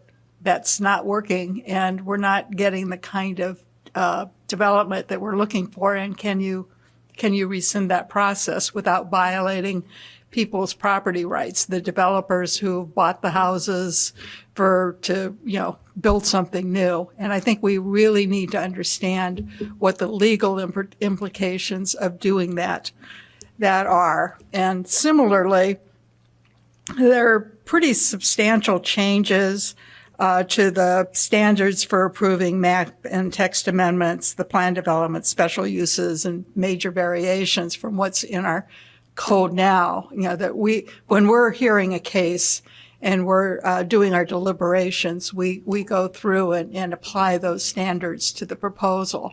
And there's a thing called the LaSalle factors, which is the result of an Illinois Supreme Court decision. And we need to have legal counsel go through the proposed standards and see whether or not they're still in alignment. Because, again, we don't want to have an ordinance that is going to not, approvals that are not going to withstand legal challenges. So that's kind of the first group of things that I think we really, really need to understand, because, it may not just be a matter of, we allow 3 and 4 unit buildings in single family, zoning districts. And I mean, there's a lot that's been said about whether or not that's going to be feasible in, certain parts of Evanston where the property is already expensive. And if you can't undo that, so there's, that kind of development may not happen in certain parts of Evanston anyway. but we need to understand what the implications are, and we really need to have, a legal, a lawyer who really understands Illinois land use law, weighing in on that, because that's just simply not something a zoning planner could tell you necessarily. The other set of things I think we need when we redo this discussion and start looking at the map and some of the other I think we need a map of the showing within the current R1 through R4 districts of the lots that would be 6,500 feet or greater, because when I spent a little time looking at tax maps, just because I know how to do that, because I've been a planner for almost 50 years, so and I've worked with those, and I think it would be good geographically to see those lots. And, because I think the assumption is pretty much all of Northwest Evanston are big zoning lots. And in looking at the maps, they're not. There are a lot, but there are a lot of blocks that are platted with, 35-foot lot widths and 100-foot depths, or 125-foot lot depths. And so I think we need to see geographically on a map where those are. And similarly, I think we need, for the current R1 and R4 districts, a map showing where the lots that are less than 4,500 square feet, because I have a feeling that we're going to find that the current proposed, limits or lot sizes for R1 and R2, especially of 6,500 square feet and 4,500 square feet. I think they'll still miss a lot of lots that are smaller than that. Jean, can I just amplify on that? Because I think we need a 3D model. We've talked about this before. We need a 3D model of what is existing and then what is proposed under the new zoning. I think that's the only way we and everyone else in this community is going to understand what we're talking about, because numbers just don't do it. And I'm just expanding on what you're saying. But if we had it for, all the lots, I think that would be extremely helpful. Can I add something also? Sorry to interrupt. I was very encouraged with our first conversation with the consultants that they will be using ArcGIS, the GIS, the Geographic Information System, as part of creating the comprehensive plan. I don't see anything from ArcGIS. And what you're both talking about, it could be easily achieved with ArcGIS. They have all the geographic information. It is simply presenting it in the proper way, and it will be there. But you still have to add the proposed zoning.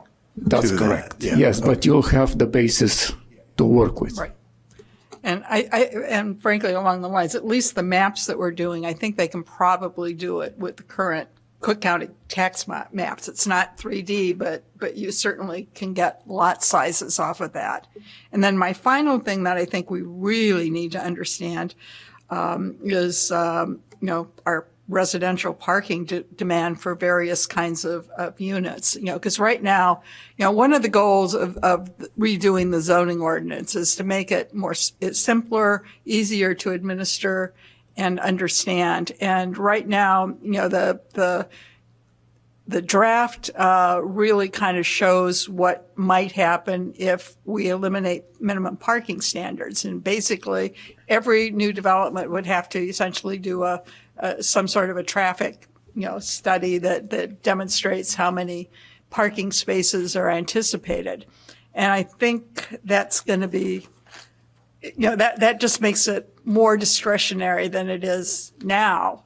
And I think what I would suggest is that rather than try to deal with numbers of bedrooms and studios and getting into any of that detail, we really need to do a representative sample of, single family, two family, three family, some of the, the bigger buildings, be they vintage or new construction, and just simply do understand how many units are in the building and how many vehicles are registered to that building. So, for example, we've got and you can do that because we've got the wheel tax information, which I presume tells you where the vehicles are registered.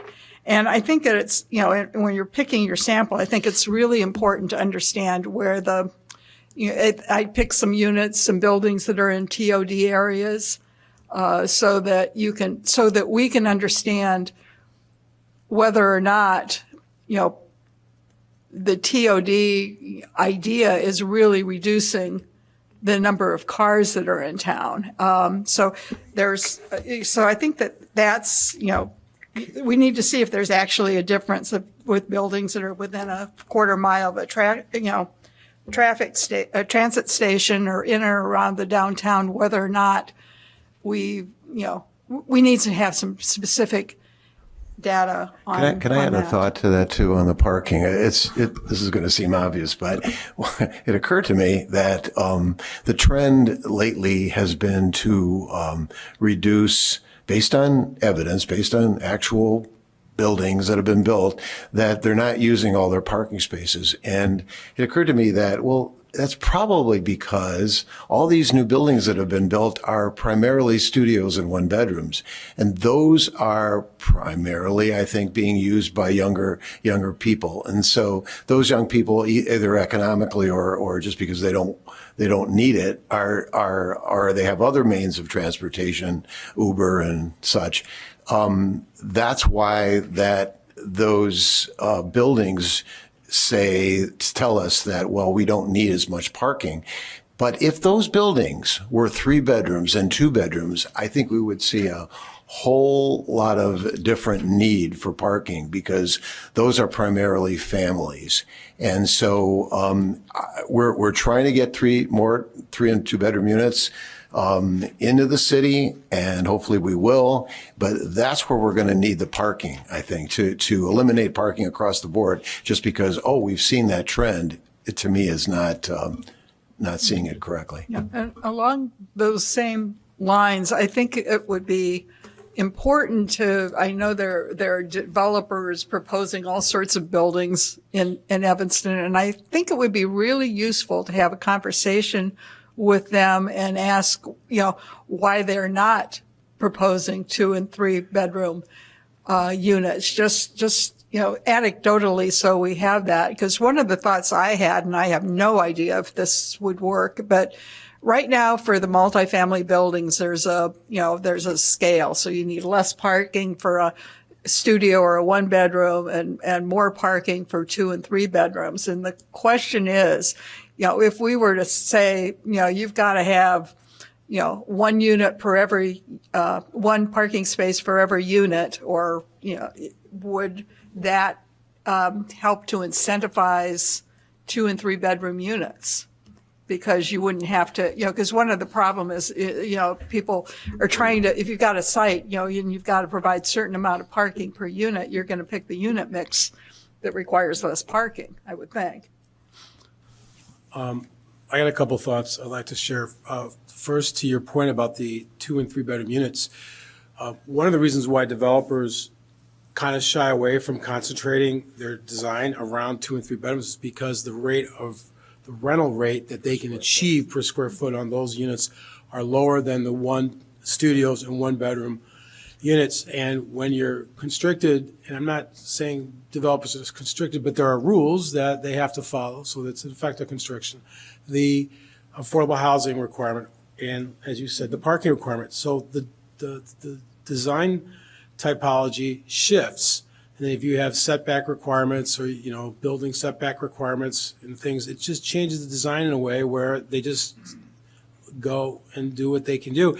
And right now in Evanston, there was conversation in the quorum here about overbuilding 1 bedroom units, studio units.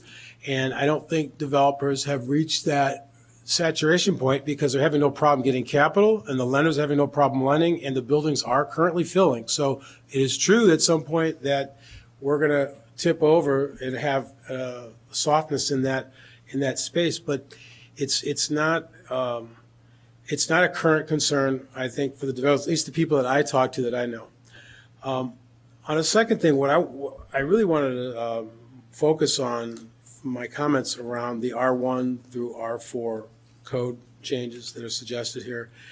And, you know, listening to everyone talk about how we don't believe this is going to mitigate the affordable housing concern, I kind of share in that. I don't think you can drive down, you can deflate prices with supply. I don't think that's a possibility in a limited supply market that's limited supply capability like us.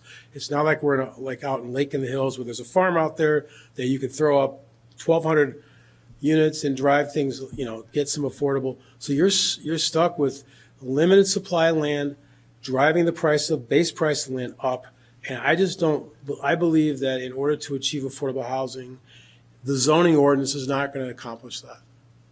So I ask, what's the purpose of changing the zoning ordinance? And I'm still trying to understand that because I'm looking at the existing zoning ordinance and there are changes that are, the proposed zoning ordinance, there are changes that are proposed in that ordinance that's really disconcerting because you eliminate the land requirements per square foot requirements for land per unit, and you're just relying on your setbacks, and you say you can build 4 units on 6,200 square feet. That hasn't been a possibility in our existing code right now. You need, if you're doing R3 or R4, you're at 3,500.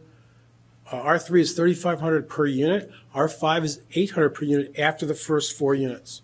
You need 1,500 a unit for R5 for the first 4 and 800 thereafter. You need a lot width of 60 feet for R5. So when we're talking about a master plan just saying we want to have more green space and more green, this change in the R1 to R1 code moves against that objective because now you're going to create more narrow housing, taller housing, and you're going to get designs that are going to be kind of weird. You're not going to get big 3-bedroom family-sized homes from this because unless the developers do what we're predicting they do, which is they're going to come in and gobble everything up and they're going to build fancy big housing condo type apartments in areas that aren't doing that now, which I'm not clear that will happen right away. But there will be speculation in inexpensive neighborhoods, but it's not going to be where you're going to get $1,800 a month, $600 bedroom style housing. That is what I think affordable is calling for. So maybe what we need to do is ask ourselves, what exactly is the affordable goal? Like what Mary Rosinski was saying, we need to get those questions answered, and then we can go forward and say, okay, this is our goal, and this is the toolkit that we're going to incorporate to get to it. I don't think this code does that. I do think that one of the gentlemen that spoke said he thought amending the existing code might be more conducive to be able to understand the shift that we're proposing. And there are some things that we can do, like adaptive reuse, that we could increase unit. We already have accessory dwelling. Maybe we can allow for 2 units plus accessory dwelling. Maybe we can do that. But we have to figure out why. And I'm just new at this, so maybe that conversation was had before I hopped on this committee 4 months ago, but it seems to me that that's an open question, and I would like maybe we could answer that. As far as our affordable housing goes, I think that one of the things that should happen, the question is when it happens, is a kind of a roundtable of professionals from different aspects of the affordable housing issue that really know how to produce affordable housing. The question is, when does that happen and how is that related to the comp plan? If affordable housing is addressed in the comp plan and we haven't had that roundtable, what are we actually going to say? I'm not asking you. I agree with you. Yeah. And so, even the goal, I think the goal is going to have to come out of that roundtable because there's only so much funding you can get to subsidize the affordable housing and all of that. So we need all that input. And I mean, I'd love for the affordable housing to be part of the comp plan, but I don't see that unless we take our time with the comp plan, which I'm also in favor of, have this roundtable on affordable housing, and then have it the policy incorporated in the comp plan whenever it happens. That's another, way to do it. Commissioner Miranchov. So I'll continue a little bit of what my colleagues said. Early in the process, I raised the question of data, and I hear many of the speakers tonight continue to talk about, let's say, missing data and missing goals. And this is something that everybody confirms tonight. I would say that we're not only missing the data, I would love to have a little bit, at least, of a modeling. What happens with a lot that is 35 by 125 with 2 family, 3 family, 4 family. I still call them family. 3-plex, 4-plex. It's okay. So how will this affect both density and character? Last time, Commissioner Halik spoke a lot about character, and everybody is concerned about character. So it could be visualized, and it's not so difficult. I made my sketches.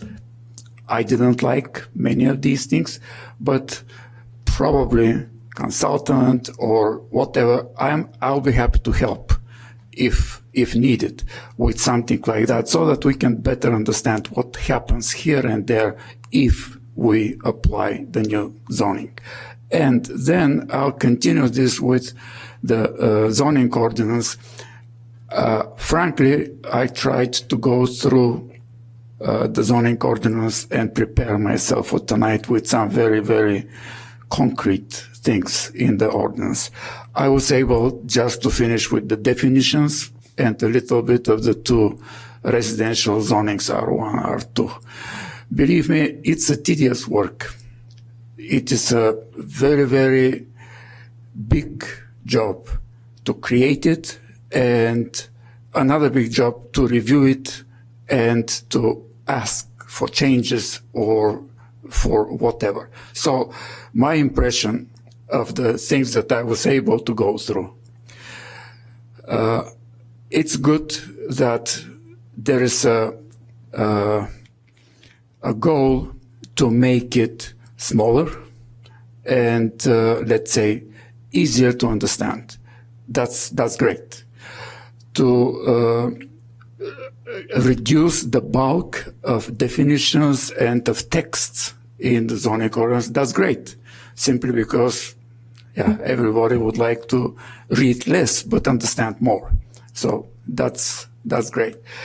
On the other hand, I would kind of agree with one of the speakers that said that it would be really much easier if we have the old ordinance stricken out or added so that you can follow. Because believe me, and this was what I did the whole day today, on one side the old ordinance, on the other side the new ordinance, and comparing, it takes a lot of time. So what the only, let's say, several things that I was able to kind of shape my opinion was the following things, and I will go through them in alphabetical order because this is how the definitions go.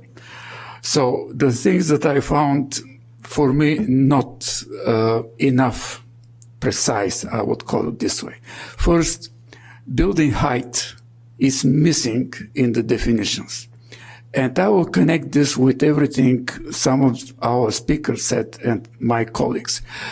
Generally, let's call the building height is 35 feet in residential, single family, duplex, triplex, fourplex. I will not specify. 35 feet in the new ordinance is median or mean height. And everywhere in the ordinance, it says that whenever it says building height, it's the mean height. Currently, the ordinance for residential districts is 35 feet peak height. This is a big difference. So I would like to point out which one of these would be accepted. Personally, I am 35 feet in residential peak height. If it's mean height, variances and many other things happen. The other thing that I noticed is 2.5 stories. There is no such thing. There is no half-story definition. One more thing that needs a little bit of a precision. I agree, half-story is something that it was not really good to work with. But attic is still something that is a definition in the zoning ordinance. Let's try to make it sound better and be included in the building height, because plenty of residential buildings do have an attic, and the attic is a precious building area. Or a half basement. Or half basement. So the basement also needs a little bit of a precision, because in one of the definitions, basement is something that half of its building height is above the ground. In the other one, it says that 50% of perimeter is above the ground. Which one is true? You see, we'll have plenty of things after that going for variance because of definitions that are not quite correct. So, also, if we talk about the bulk regulations that were mentioned here, and especially building area per dwelling unit in residential lots, I still think that it's a good parameter that should be inside. Otherwise, it becomes too, let's say, too flexible, and we'll again have plenty of cases when people will come to us and say, in this lot that is 6,500, I can put 4 plexes because there is no regulation for minimum lot area per dwelling unit. So, once again, I'm pointing the things that I found. There are plenty more. I don't want to take the time for that, but these are kind of a first impression. I was not very happy once again with, for instance, definition for front facade. And you remembered we had a lot of problems with front facade on lots that you don't know what is the front, what's the back. There is a missing definition of a ground floor area. And that's something substantial because many of the parameters in the zoning ordinance, they work with ground floor area, like building coverage. So once again, I would say I would love to have more time to go through everything and mark it up and give the staff whatever I found. On the other hand, I will applaud probably them that they put 2 definitions that were missing, and I found them very, very important. This is the so-called operational plan. Bravo for that. This was missing, and it is a very, very significant and good addition to the zoning ordinance. The other one is the sustainability plan. Another great addition to the zoning ordinance. So, kudos for these things. This is in short, once again. I have plenty more, but And we there will is be no moving time. through that process. I believe so. More I thought detail. that these meetings, including tonight, will deal with part of the very, very small things in the ordinance. Maybe it's better that we establish something like giving our staff some written conclusions. I know the open meeting requirements and all these things, but believe me, if we want to share everything, I don't think this will be enough time. No. All right. I just have a couple things I want to run through unless Commissioner Arvalo, were you leaning in to make some comments? Yeah, but go ahead. No, you go ahead. I always go last.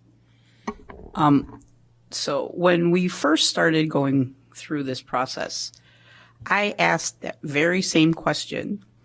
If the old zoning code was going to be put in side by side so that we can compare and make it very easy to tag what the differences in the code were going to be.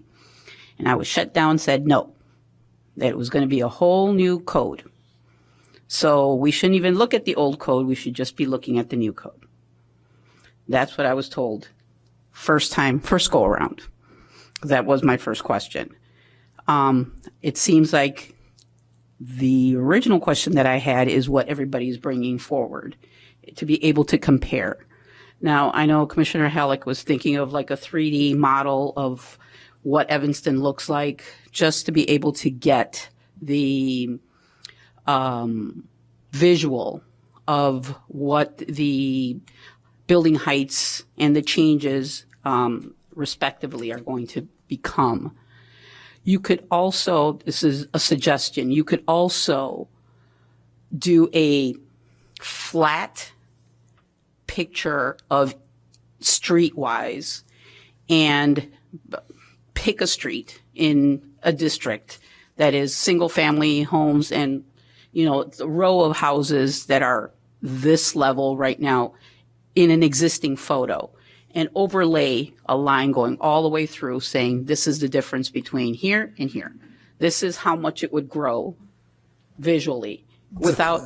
The thing is, it's not just about height, it's also about volume. Yes, but I mean, you have to start somewhere.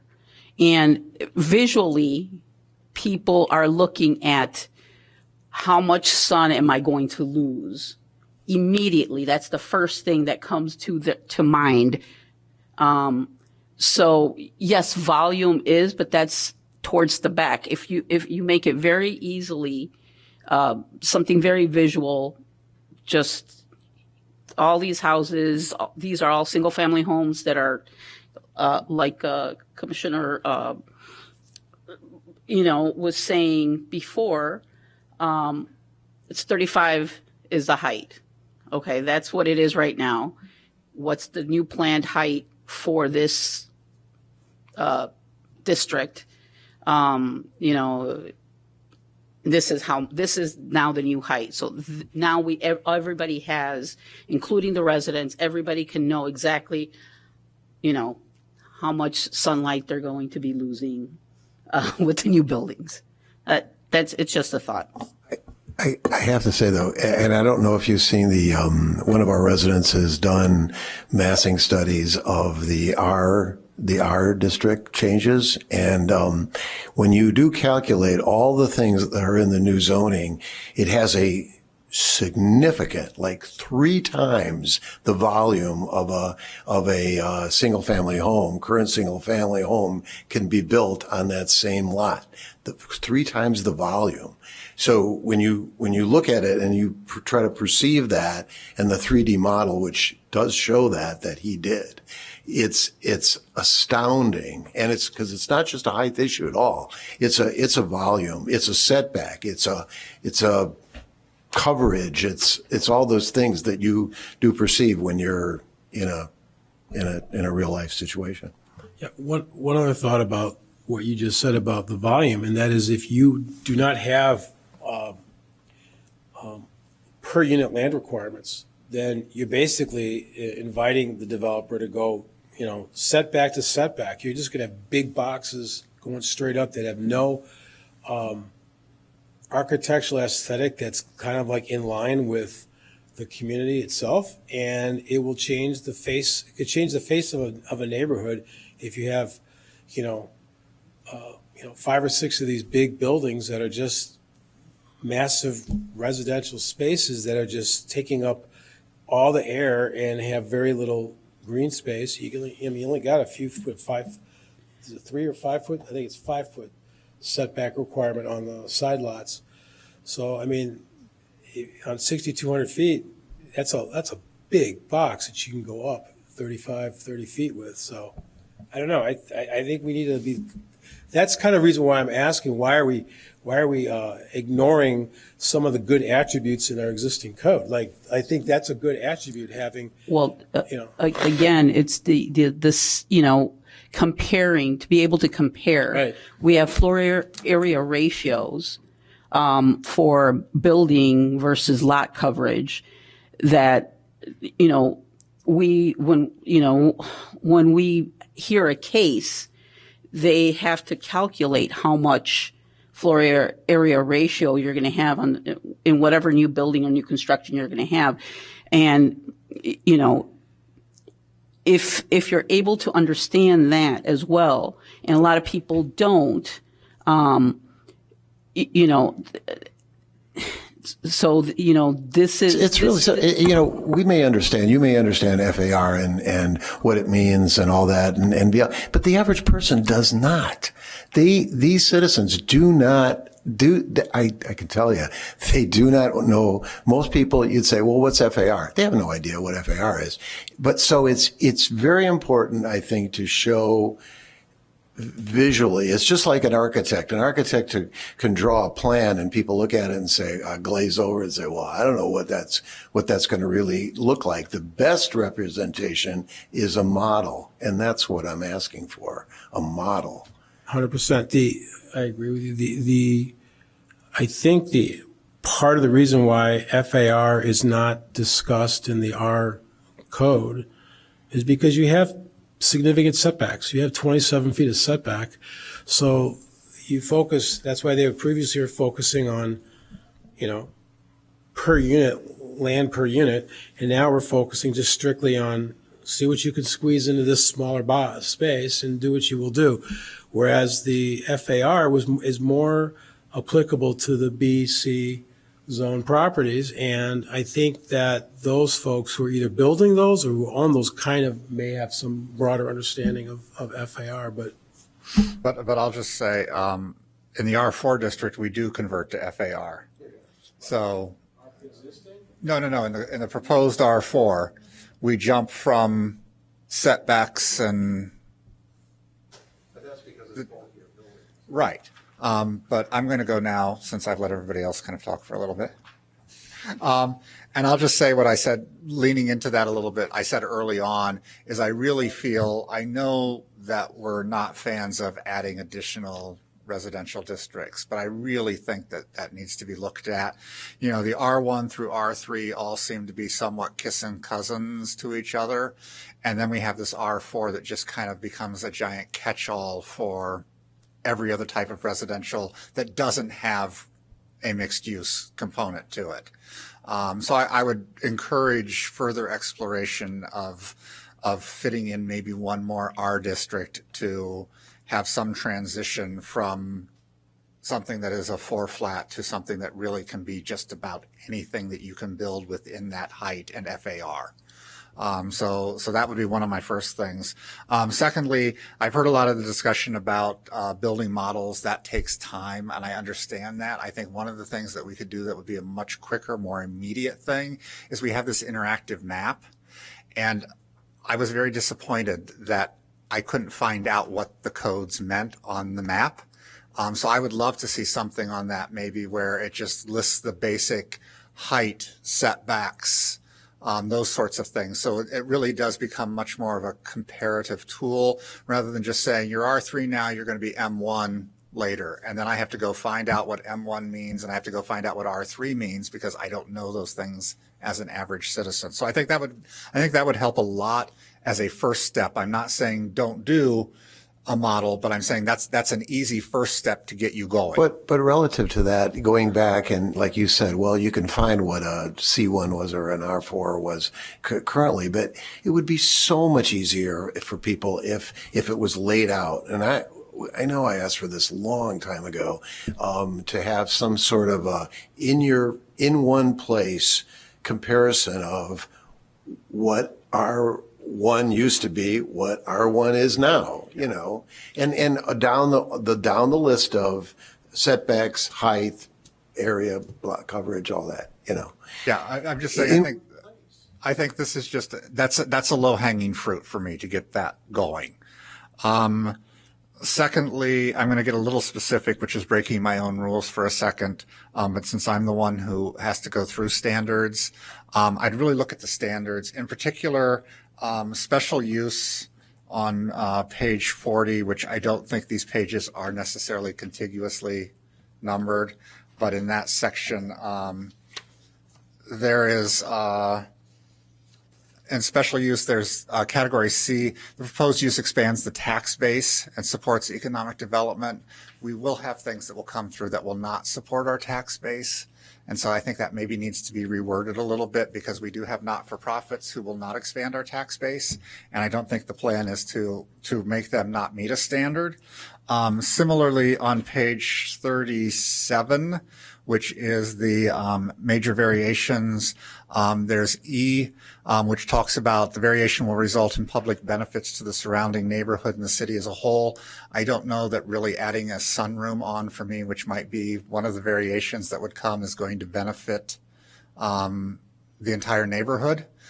So I would just look at all the standards and just kind of make sure that we're thinking of areas outside of the typical things that we might be thinking of. I get kind of where it's going, that, you know, things like, you know, not having parking, or things like, you know, putting a garage on that maybe wouldn't be allowed as a major variation would provide a public benefit. Adding in an ADU provides a public benefit. But there's some things that also are outside of that. So we have to leave some flexibility. Like we currently have the desire is not to extract additional income, but if they do, it provides a public benefit. So maybe that needs to be kind of worked back in there. So those are my two specifics. Some of the other things that kind of jump out at me is the whole section, which is 644 on land use requirements. I've talked to staff privately about this. I really have a struggle with this limited use category, which becomes an administrative review for a couple reasons. Number one, almost every one of them has a traffic demand management plan as part of it. So for removing minimum parking requirements, which I don't support, I'll just say up front, asking everyone to have to create a plan to justify their parking or lack thereof seems a little over the top, especially the one that threw me was like micro homes, requiring a micro home to really have a parking management plan. Our traffic management plan seemed a little excessive to me. So I would just encourage us to really look at this limited use. The other thing that concerns me about that is that everything is to be decided by the city manager or their designee. So I know this is kind of replacing the zoning manager, but or zoning administrator, I'm sorry. Right. Pardon me? My understanding is this is a direction for the entire city code, that it will reference the city manager or designee. And so this is something that Corporation Counsel has advised as part of the rewrite process. So I think that's problematic. So I won't take issue with you. I'll take issue with Corporation Counsel, and including this because does that person change? There's just a little bit too much fluidity in that for my liking. It also is putting a lot of responsibility onto one person to be making a lot of these decisions when we get to the limited use type issues. And if you start spreading it among people, then you end up with inconsistencies, which create a whole nother set of issues.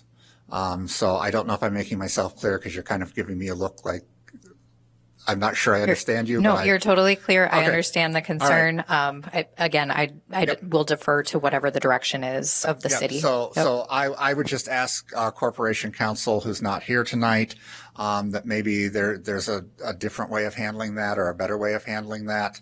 They are the attorneys, I'm not. So anything that's challenged legally, they have to defend. I don't. The other issue that I kind of would like a little more explanation on is in 654, which deals with public gathering spaces. So the way I'm reading this is, if I build a 6-flat, I would be required to allow public space on my property. And I don't know that that's a good move. Basically, how does that affect people's insurances? For liability issues, if you're inviting the public onto private property, and how does that impact my enjoyment of my own property if I'm expected to share it with the public? Well, the other side of that is, and you could see that on the, what's the building that's south on Sherman that was built. Albion. What's that? The Albion has a Yeah, space. yeah, exactly. And then there's one of the senior living buildings have it, and you could just tell it's a result of some zoning requirement or some. There's this little piece of land that's has 2 benches in it, and people use it for their dogs to dump, and it's just not. It's just not. I just think it's ridiculous, and so that requirement, without any definition of minimum size or anything. There is a minimum size. There is a minimum There's size? space Well, maybe that- it's too small. that's I don't know. 10% I'll tell you if what I'm I'd not rather mistaken. see. I'd rather see, if we're talking about that subject, I would rather see some sort of a contribution to our parks where there is actual usable space. Go ahead. Yeah, so that is, in a nutshell, what the current draft says. So it gives the option It does, of providing okay. 10% on site or providing a fee in lieu of 1% contribution of the overall project cost, which would go to a park improvement fund. So it leaves it up to, the project, how they choose to pick their adventure. So when we're talking about that, I think we need to look at, because we did that with inclusionary housing, where you could provide the inclusionary housing or you could pay a fee in lieu. So I think that probably should be looked at about what is that number and does that work? Because I don't see anybody. I would have a real problem if I were building a building to just say there are areas that are open to the public, especially if I'm doing like rooftop gardens or something like that, because that counts towards my green space. But I'm not going to let the public go up to my roof necessarily. So I think that just needs a little more thought and exploration. And I know, if my understanding is that this kind of came from San Francisco, has a similar plan. I might be wrong on the city.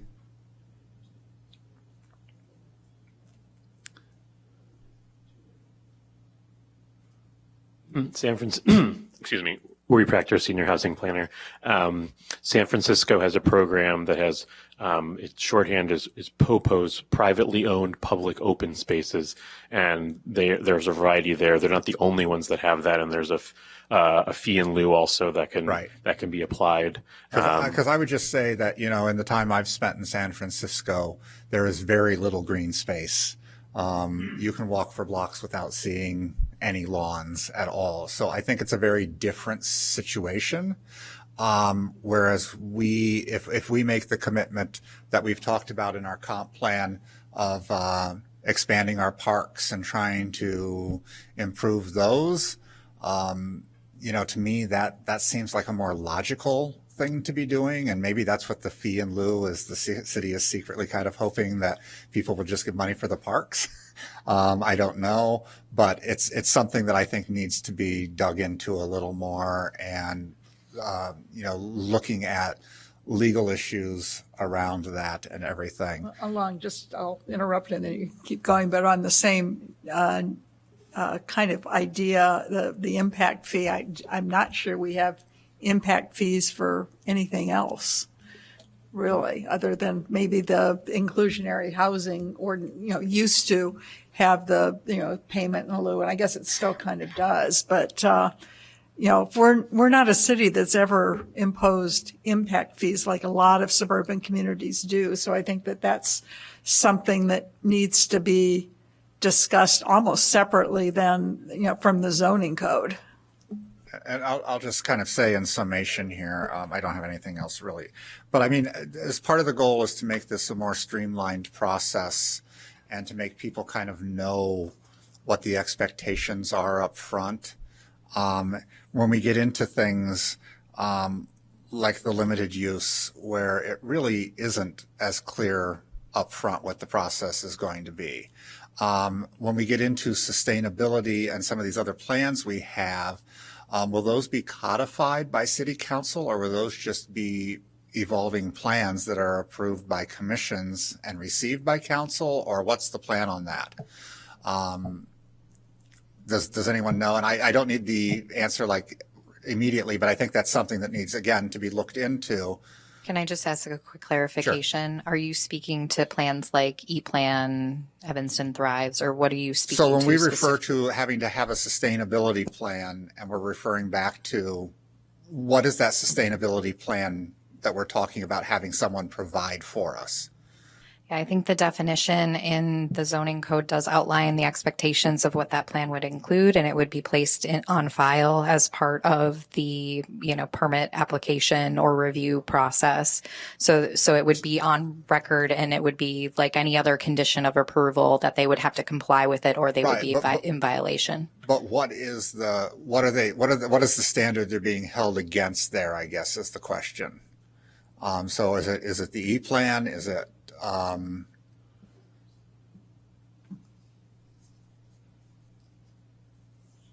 Okay, so again, clarifying your question, are you asking the process for reviewing those sustainability plans, and would that be an administrative function versus? So it's set up as an administrative function in a lot of these categories. Yes. What is the administrator, the city manager, and or their designee? Yes.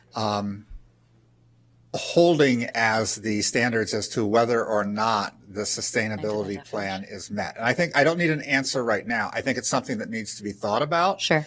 And is that something that city council is changing and approving? Is it something that our boards and commissions are changing and approving?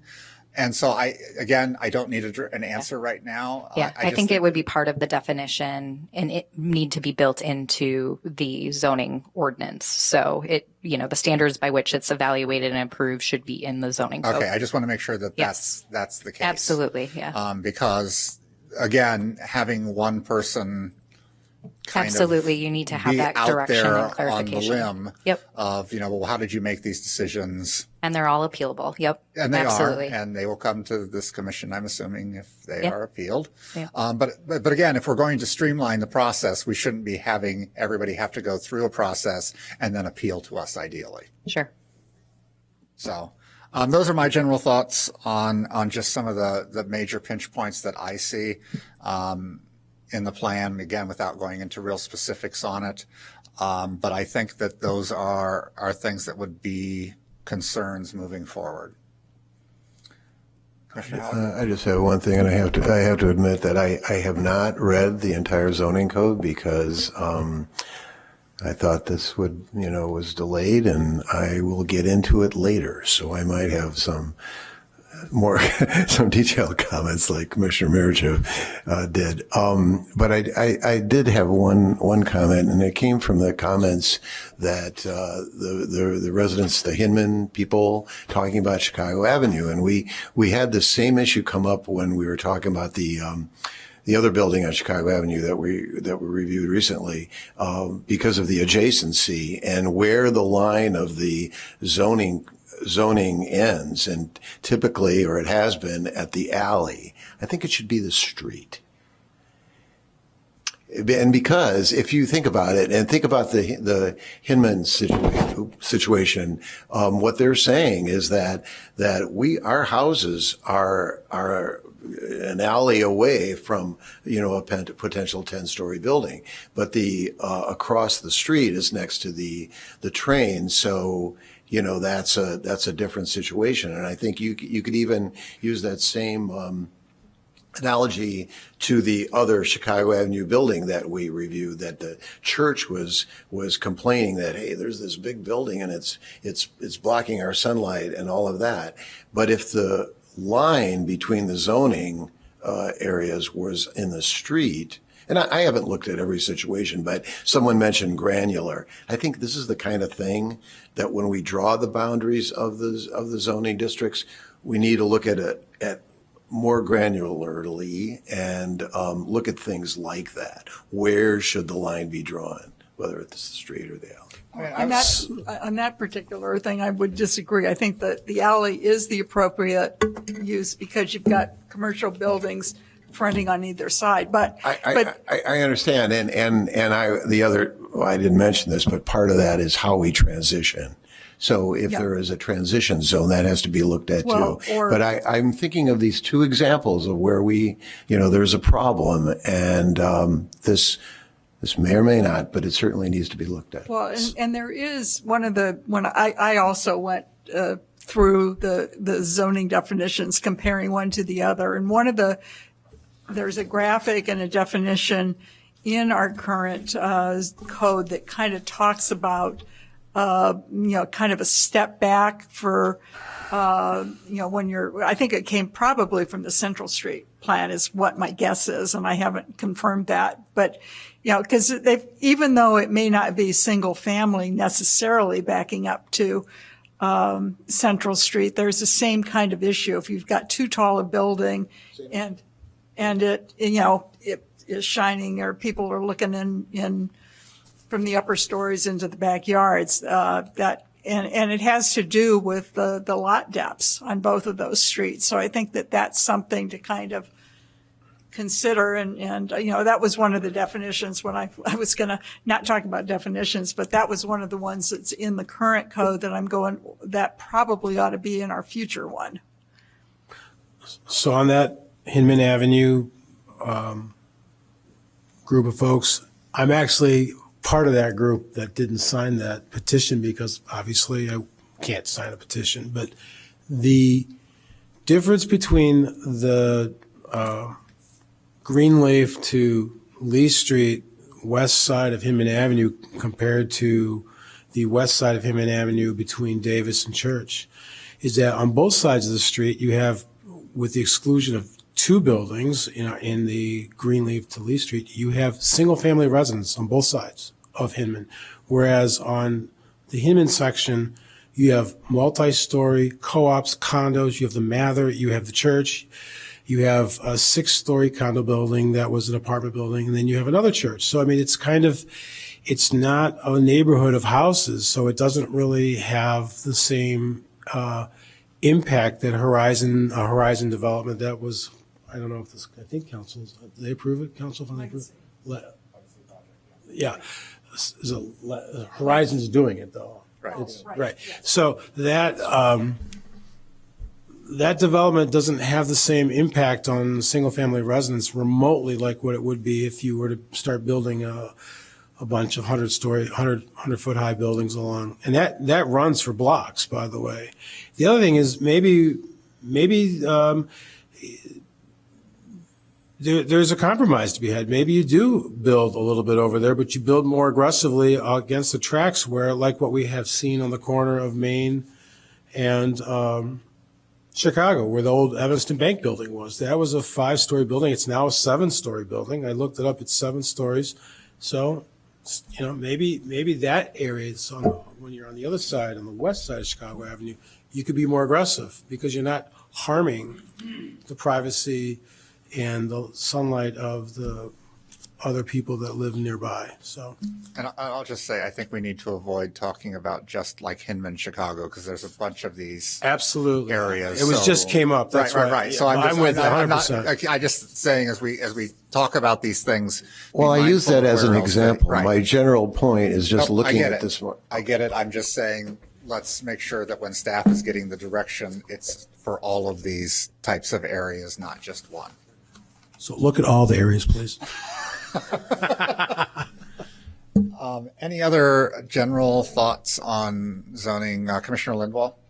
Yeah, and this is kind of a suggestion for the members of the public who've kind of come and really talked about specifics in terms of what how their zone property and their immediate surroundings are zoned now, and what can happen in the future. I think it's really, really important that you convey those issues to staff, because while I think we all know kind of what's in our immediate environment and blocks and how the zoning might impact us, we don't live in all parts, in all neighborhoods or all blocks of Evanston. So I think that to the extent you see issues with the zoning map as proposed, and frankly, also the general comprehensive plan map that's proposed, if you could say, the way this is shaded, this looks odd to me.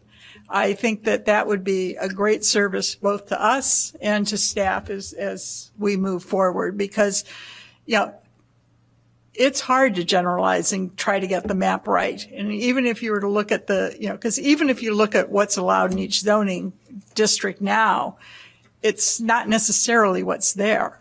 And, so to the extent you can kind of focus on the map changes, I think that would be a really useful service to the community. And I've always kind of felt, all residents of Evanston are essentially citizen planners. And I think that really, and so it's not just us trying to do the best we can for the community. It's also the, residents and all of you who have stuck around and are watching at home on TV to kind of try to let us know what you think is wrong with the map so that we have better, community input moving forward. I would also just piggyback on that somewhat. And one of the things that I think we need to hear from the public as we move forward in this process is also what is acceptable in certain areas. I mean, the group from Hinman tonight mentioned that, maybe 40, 45 feet, but not 100 feet. And so I think that we've heard a lot of discussion about, I don't want my neighborhood to change. But really, is there a level of change that's acceptable? And if the answer is none, then that's an acceptable answer. But I think that when we hear comments from the public in particular, we need more direction about how, are you saying no to any density, or are you saying, I don't want this level of density, I would prefer this level of density? And I think that would help guide the process a lot too. So as we move into this, we can find where those common areas of agreement are, and maybe that's what happens to start with. Maybe this is a stepped approach, where it's like, okay, well, we'll say in this neighborhood, 2 flats are acceptable in every R1 district, and see what happens with that. And not just say, well, we don't want 4 flats. Okay, that's fine. But you made the point that I've made before, that this is a neighborhood by neighborhood issue. It's not all R1s, all R2s, all R3s, which is the approach that seems like we've taken, and that's not correct, because every neighborhood is different. So, all right, which goes to maybe there just needs to be another zoning district. Thank you. I couldn't agree more with the comments that were just shared. And I really want to thank the community who has reached out directly to staff. Tomorrow night is a great example. We're meeting with neighbors on Michigan Avenue, and then we're meeting with neighbors on Hinman Avenue. And so staff is here. We do get your emails. We want to hear from you. And this is really, we're at a pivotal point in this process where we're taking something that has been drafted, and we're going to calibrate it, and we're going to make it better. And so I just want to impress upon the community my thanks and gratitude for coming to the table and sharing their perspectives. Staff really appreciates that, and it does provide clarity as we move forward. Any last thoughts from commissioners? I got one last thought. For example, not to ignore your point about we have to consider everything, but to the example of the Hinman Avenue people, the current zoning maximum building height is 45 feet. It's a C1 or C2, depends on where you are on that segment of Chicago Avenue. The proposed mixed use, M1, is 50. So maybe the solution for that is just to make the slight alteration of an M1 versus M3, because I think it's proposed M3 there. And that, we have some thoughts here that might fit. So I think that kind of, maybe it's just moving this thing around the city, looking at places where it really is hammering some neighborhood if it's going up to. I just say, okay, let's just make that M1. It's only 5 feet though. Yeah, no, that's not too much, right? Yeah, something like that. All right. Any last questions from staff, or do you have information that you were looking for from us for tonight? No, I think, from our perspective, if I understand, the commission is planning to close the public hearing this evening without making any type of Correct. recommendation. And we will continue to work on outlining the timeline as Deputy City Manager Ruger mentioned earlier in the meeting. So with that, if there's no other comments from the commissioners, I will close the I'll close the hearing on the zoning ordinance as we have conducted it. It will come back at some point in the future. It will be renoticed entirely from scratch, like it's a brand new animal. So people will get postcards on that when that process begins. Again, not really giving any definite timelines, but saying it will probably be somewhere late spring, early summer, roughly is kind of the plan based on the timeline that we're looking at right now for everything. But again, watch your postcards, watch your emails, watch Envision Evanston 2045, where you can still weigh in on everything, but it will just not be part of a public hearing. So thank you again to everyone who has come out to speak to us over these past few months on that. We will be back next week to have further discussion on the comp plan, but we will not be discussing the zoning ordinance any further until the time that it is brought back to us in whatever iteration it comes back to us in. With that, we'll move on to our next piece of business, which is to look at the draft schedule for 2025 for Land Use Commission schedule dates. I'm assuming it was in our packet. Everyone's had a chance to kind of look through that.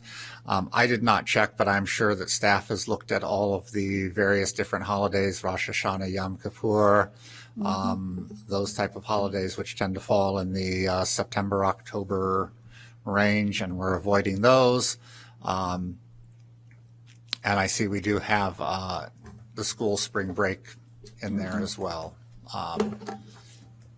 Anything else that you want to weigh in on that, staff? Okay, if not, I'll ask if there's a motion to. Well, I've got a question on, Sure. Right now, there are 3 dates listed in May. May 22nd is not a Wednesday. And I'm wondering if we're proposing 3 meetings in May, or if that was just an error and that line should be struck. I think that line should be struck because there should not be 3 in May. Yeah. Yep. Okay. Thank you for catching that. And then is the March 26th meeting with the spring break? I mean, I don't think any of us here have kids that would be affected, but there are some that may. If there's issues that are coming before us with people who will be on vacation, so we typically tend to skip that week. And do we know that we're going to have anything for February 12th? I know I can't be at that particular meeting, and I know we're talking about there's a lot of work that the staff is going to need to do on the comprehensive plan, and the question is whether or not we're going to have agenda items for that particular date. And that will be determined at our next meeting. Okay, then we can leave it on. We can always we'll cancel We'll leave it on because it does fall in our regular sequence of second and fourth. And it can always be canceled. It can always be canceled if there's no, because of lack of items on the agenda. All right, is there a motion to adopt the calendar? I move that the calendar be adopted with, the elimination of the May 22nd date that's listed. Is there a second? Second. It's been moved by Commissioner Lindwall, seconded by Commissioner Aravallo. March, I think we're going to leave as. Yep. We're leave it as is and hope for the best. Yep. All those in favor, please say aye. Aye. Any opposed? With that, our schedule is adopted. Again, knowing that as agenda items come and go, there may be additional meetings added or meetings that will be canceled as well in the process. Moving along in our agenda items, the next item is communications. Does staff have anything they would like to communicate? At that point, then I will make a communication. As everyone on land use knows, And as I have talked with the mayor on last Friday, I will be stepping down from this commission effective after the close of our meeting on the 29th, so that I am eligible to run for public office and not run afoul of any ethics violations by having discussions about matters before this board when I'm performing those duties. So at the conclusion of the next meeting, the reason I want to announce it tonight is because there will be an agenda item for the election of a new chair. And so I kind of wanted to get ahead of it before that went out into the public and everyone's wondering what's going on. So I will leave it at that. But just to say that I've appreciated the time and the support of everybody here, and wish everyone the best of luck. So, but I will be here for the next meeting, and that will be my last meeting. So hopefully we can get staff the direction that they need to move forward with the comp plan and the information that they're due. Any other communication items? Hearing none. Shouldn't we elect a new chair? We will be doing that at the next meeting. Oh, the next meeting. It's not on the agenda It's not on tonight the agenda anyway. for tonight, so we're going to put it on the agenda on the 29th. But I wanted to make that announcement tonight so that when people see the election of a new chair on the agenda that comes out next week, there's not confusion about it. Any other matter to be brought before us? If not, we do have public comment. If there's anybody from the public here who would like to make a comment to us on any matter, not necessarily even on the agenda this evening, they are free to do so. Mr. Kelly.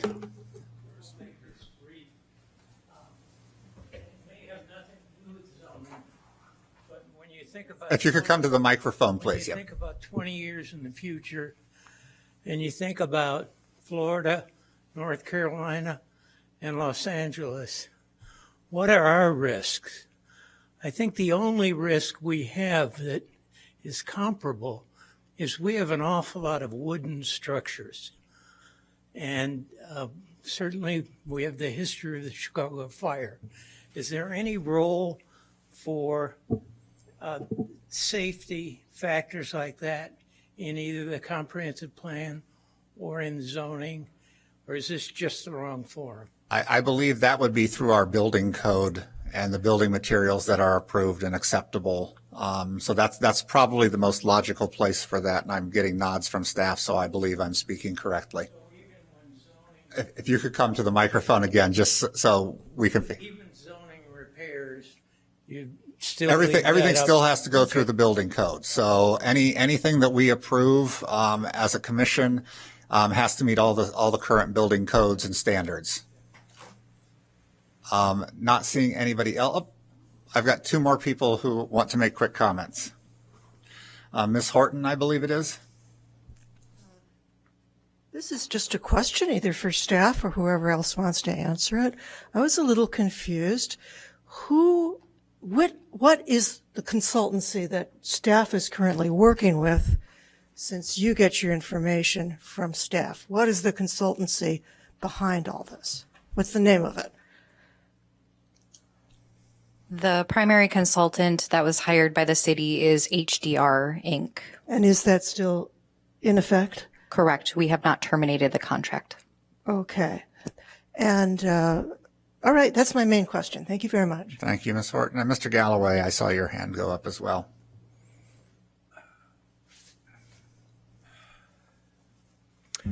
When discussing zoning and the resulting ramifications, i.e. what is actually built based upon all the legal and accounting and map language, it seems to me that if we can approach this more from a form-based perspective, similar to what George has talked about, if there is a 3D presentation of the maximum form that we are going to allow on a property that's readily understandable and apparent to anyone, and if it overrides 4 pages of written legalese, which deals with side yard setbacks and how that might be improved if you do this or you do that, or FAR this, FAR that, or allowable, lot minimums or allowable maximum floor coverage and so forth. Everyone here this evening has been reacting predominantly to the visual form that is either going to interrupt and damage their experience of their neighborhood, or they've mentioned, I can envision that form, and I think that would be okay. So a picture is worth 1,000 words. Form-based codes have been in the forefront of many cities' plans for a long time now. I'm not saying that you entertain a full-throated form-based code for the whole thing. However, by stipulating or even investigating what forms might be appropriate on property, we can reduce, I think, a hell of a lot of the anxiety, and I think we can communicate much more rapidly and have the kinds of interchanges that are like this, as opposed to someone trying to figure out, what does FAR mean? And if I do this, can it go higher? Da, da, da, da, da. Thank you. Thank you, Mr. Galloway. Mr. Breslin? Yeah, if you could just make sure you're at the microphone, please. So are you still considering terminating HDR, or have you dropped that possibility? I don't know if staff wants to get into that. I mean, Well, that really is, that's a question for city council. Yeah. Okay. All right, but I'm concerned, when I heard at a previous meeting that staff was considering terminating them, and the question of what the 5 subcontractors would be doing or not doing came up. And those are questions that city council is going to have I'll take it to city council. to deal with, because that's not something staff gets to approve or we get to approve. I see. But we will discuss it next week, right, in the presentation that the staff is going to make. If you're interested, I think. I don't think we're going to discuss that next week. Okay. We're not going to talk about who is doing what? The other question I had is also not. Why wouldn't we? Why wouldn't we talk about? Just a second. Let me finish with Mr. Breslin. Okay. The other question is, did HDR already get its $750,000, or was that due on completion of their consultancy? Or, where does that stand? Because that's taxpayer money, so I'm concerned. I appreciate that this is not the right forum for that, but I will be looking for an answer in the near future. All right, thank you. And we're not trying to avoid answering the question. It's just, it's not us. I get it. All right, thank you. Here's my opinion on this. Just like we're an advisory to the council on all issues, I think we need to drill down on this a little bit more than just hearing a schedule. I'd like to know when certain things are going to be delivered, if there is an in progress. And that's all going to be part of that. Yeah. Okay. It's not necessarily going to be, we will be told when we're getting deliverables, what those deliverables will be. Mm-hmm. But it's not necessarily going to be person A is doing this portion of it, person B is doing this portion of it. It will be, this is the deliverable that will meet the goals and expectations that we've set forth. And that is the plan at this point. Okay, I understand. It would just be helpful to understand that who's doing what, to understand whether this is even a doable schedule. And that's what staff is doing. That's why we aren't discussing a timeline tonight. That is what staff is going to be discussing in the next week. All right. With that, I will ask if there is a motion to adjourn. I move that we adjourn. It's been moved by Commissioner Lindwall. Any seconds? Second. Seconded by Commissioner Aravallo. All in favor, please say aye. Aye. Aye. We stand adjourned. We will meet next week, 6 p.m. 6 p.m. in City Council chambers. Thank you, everyone.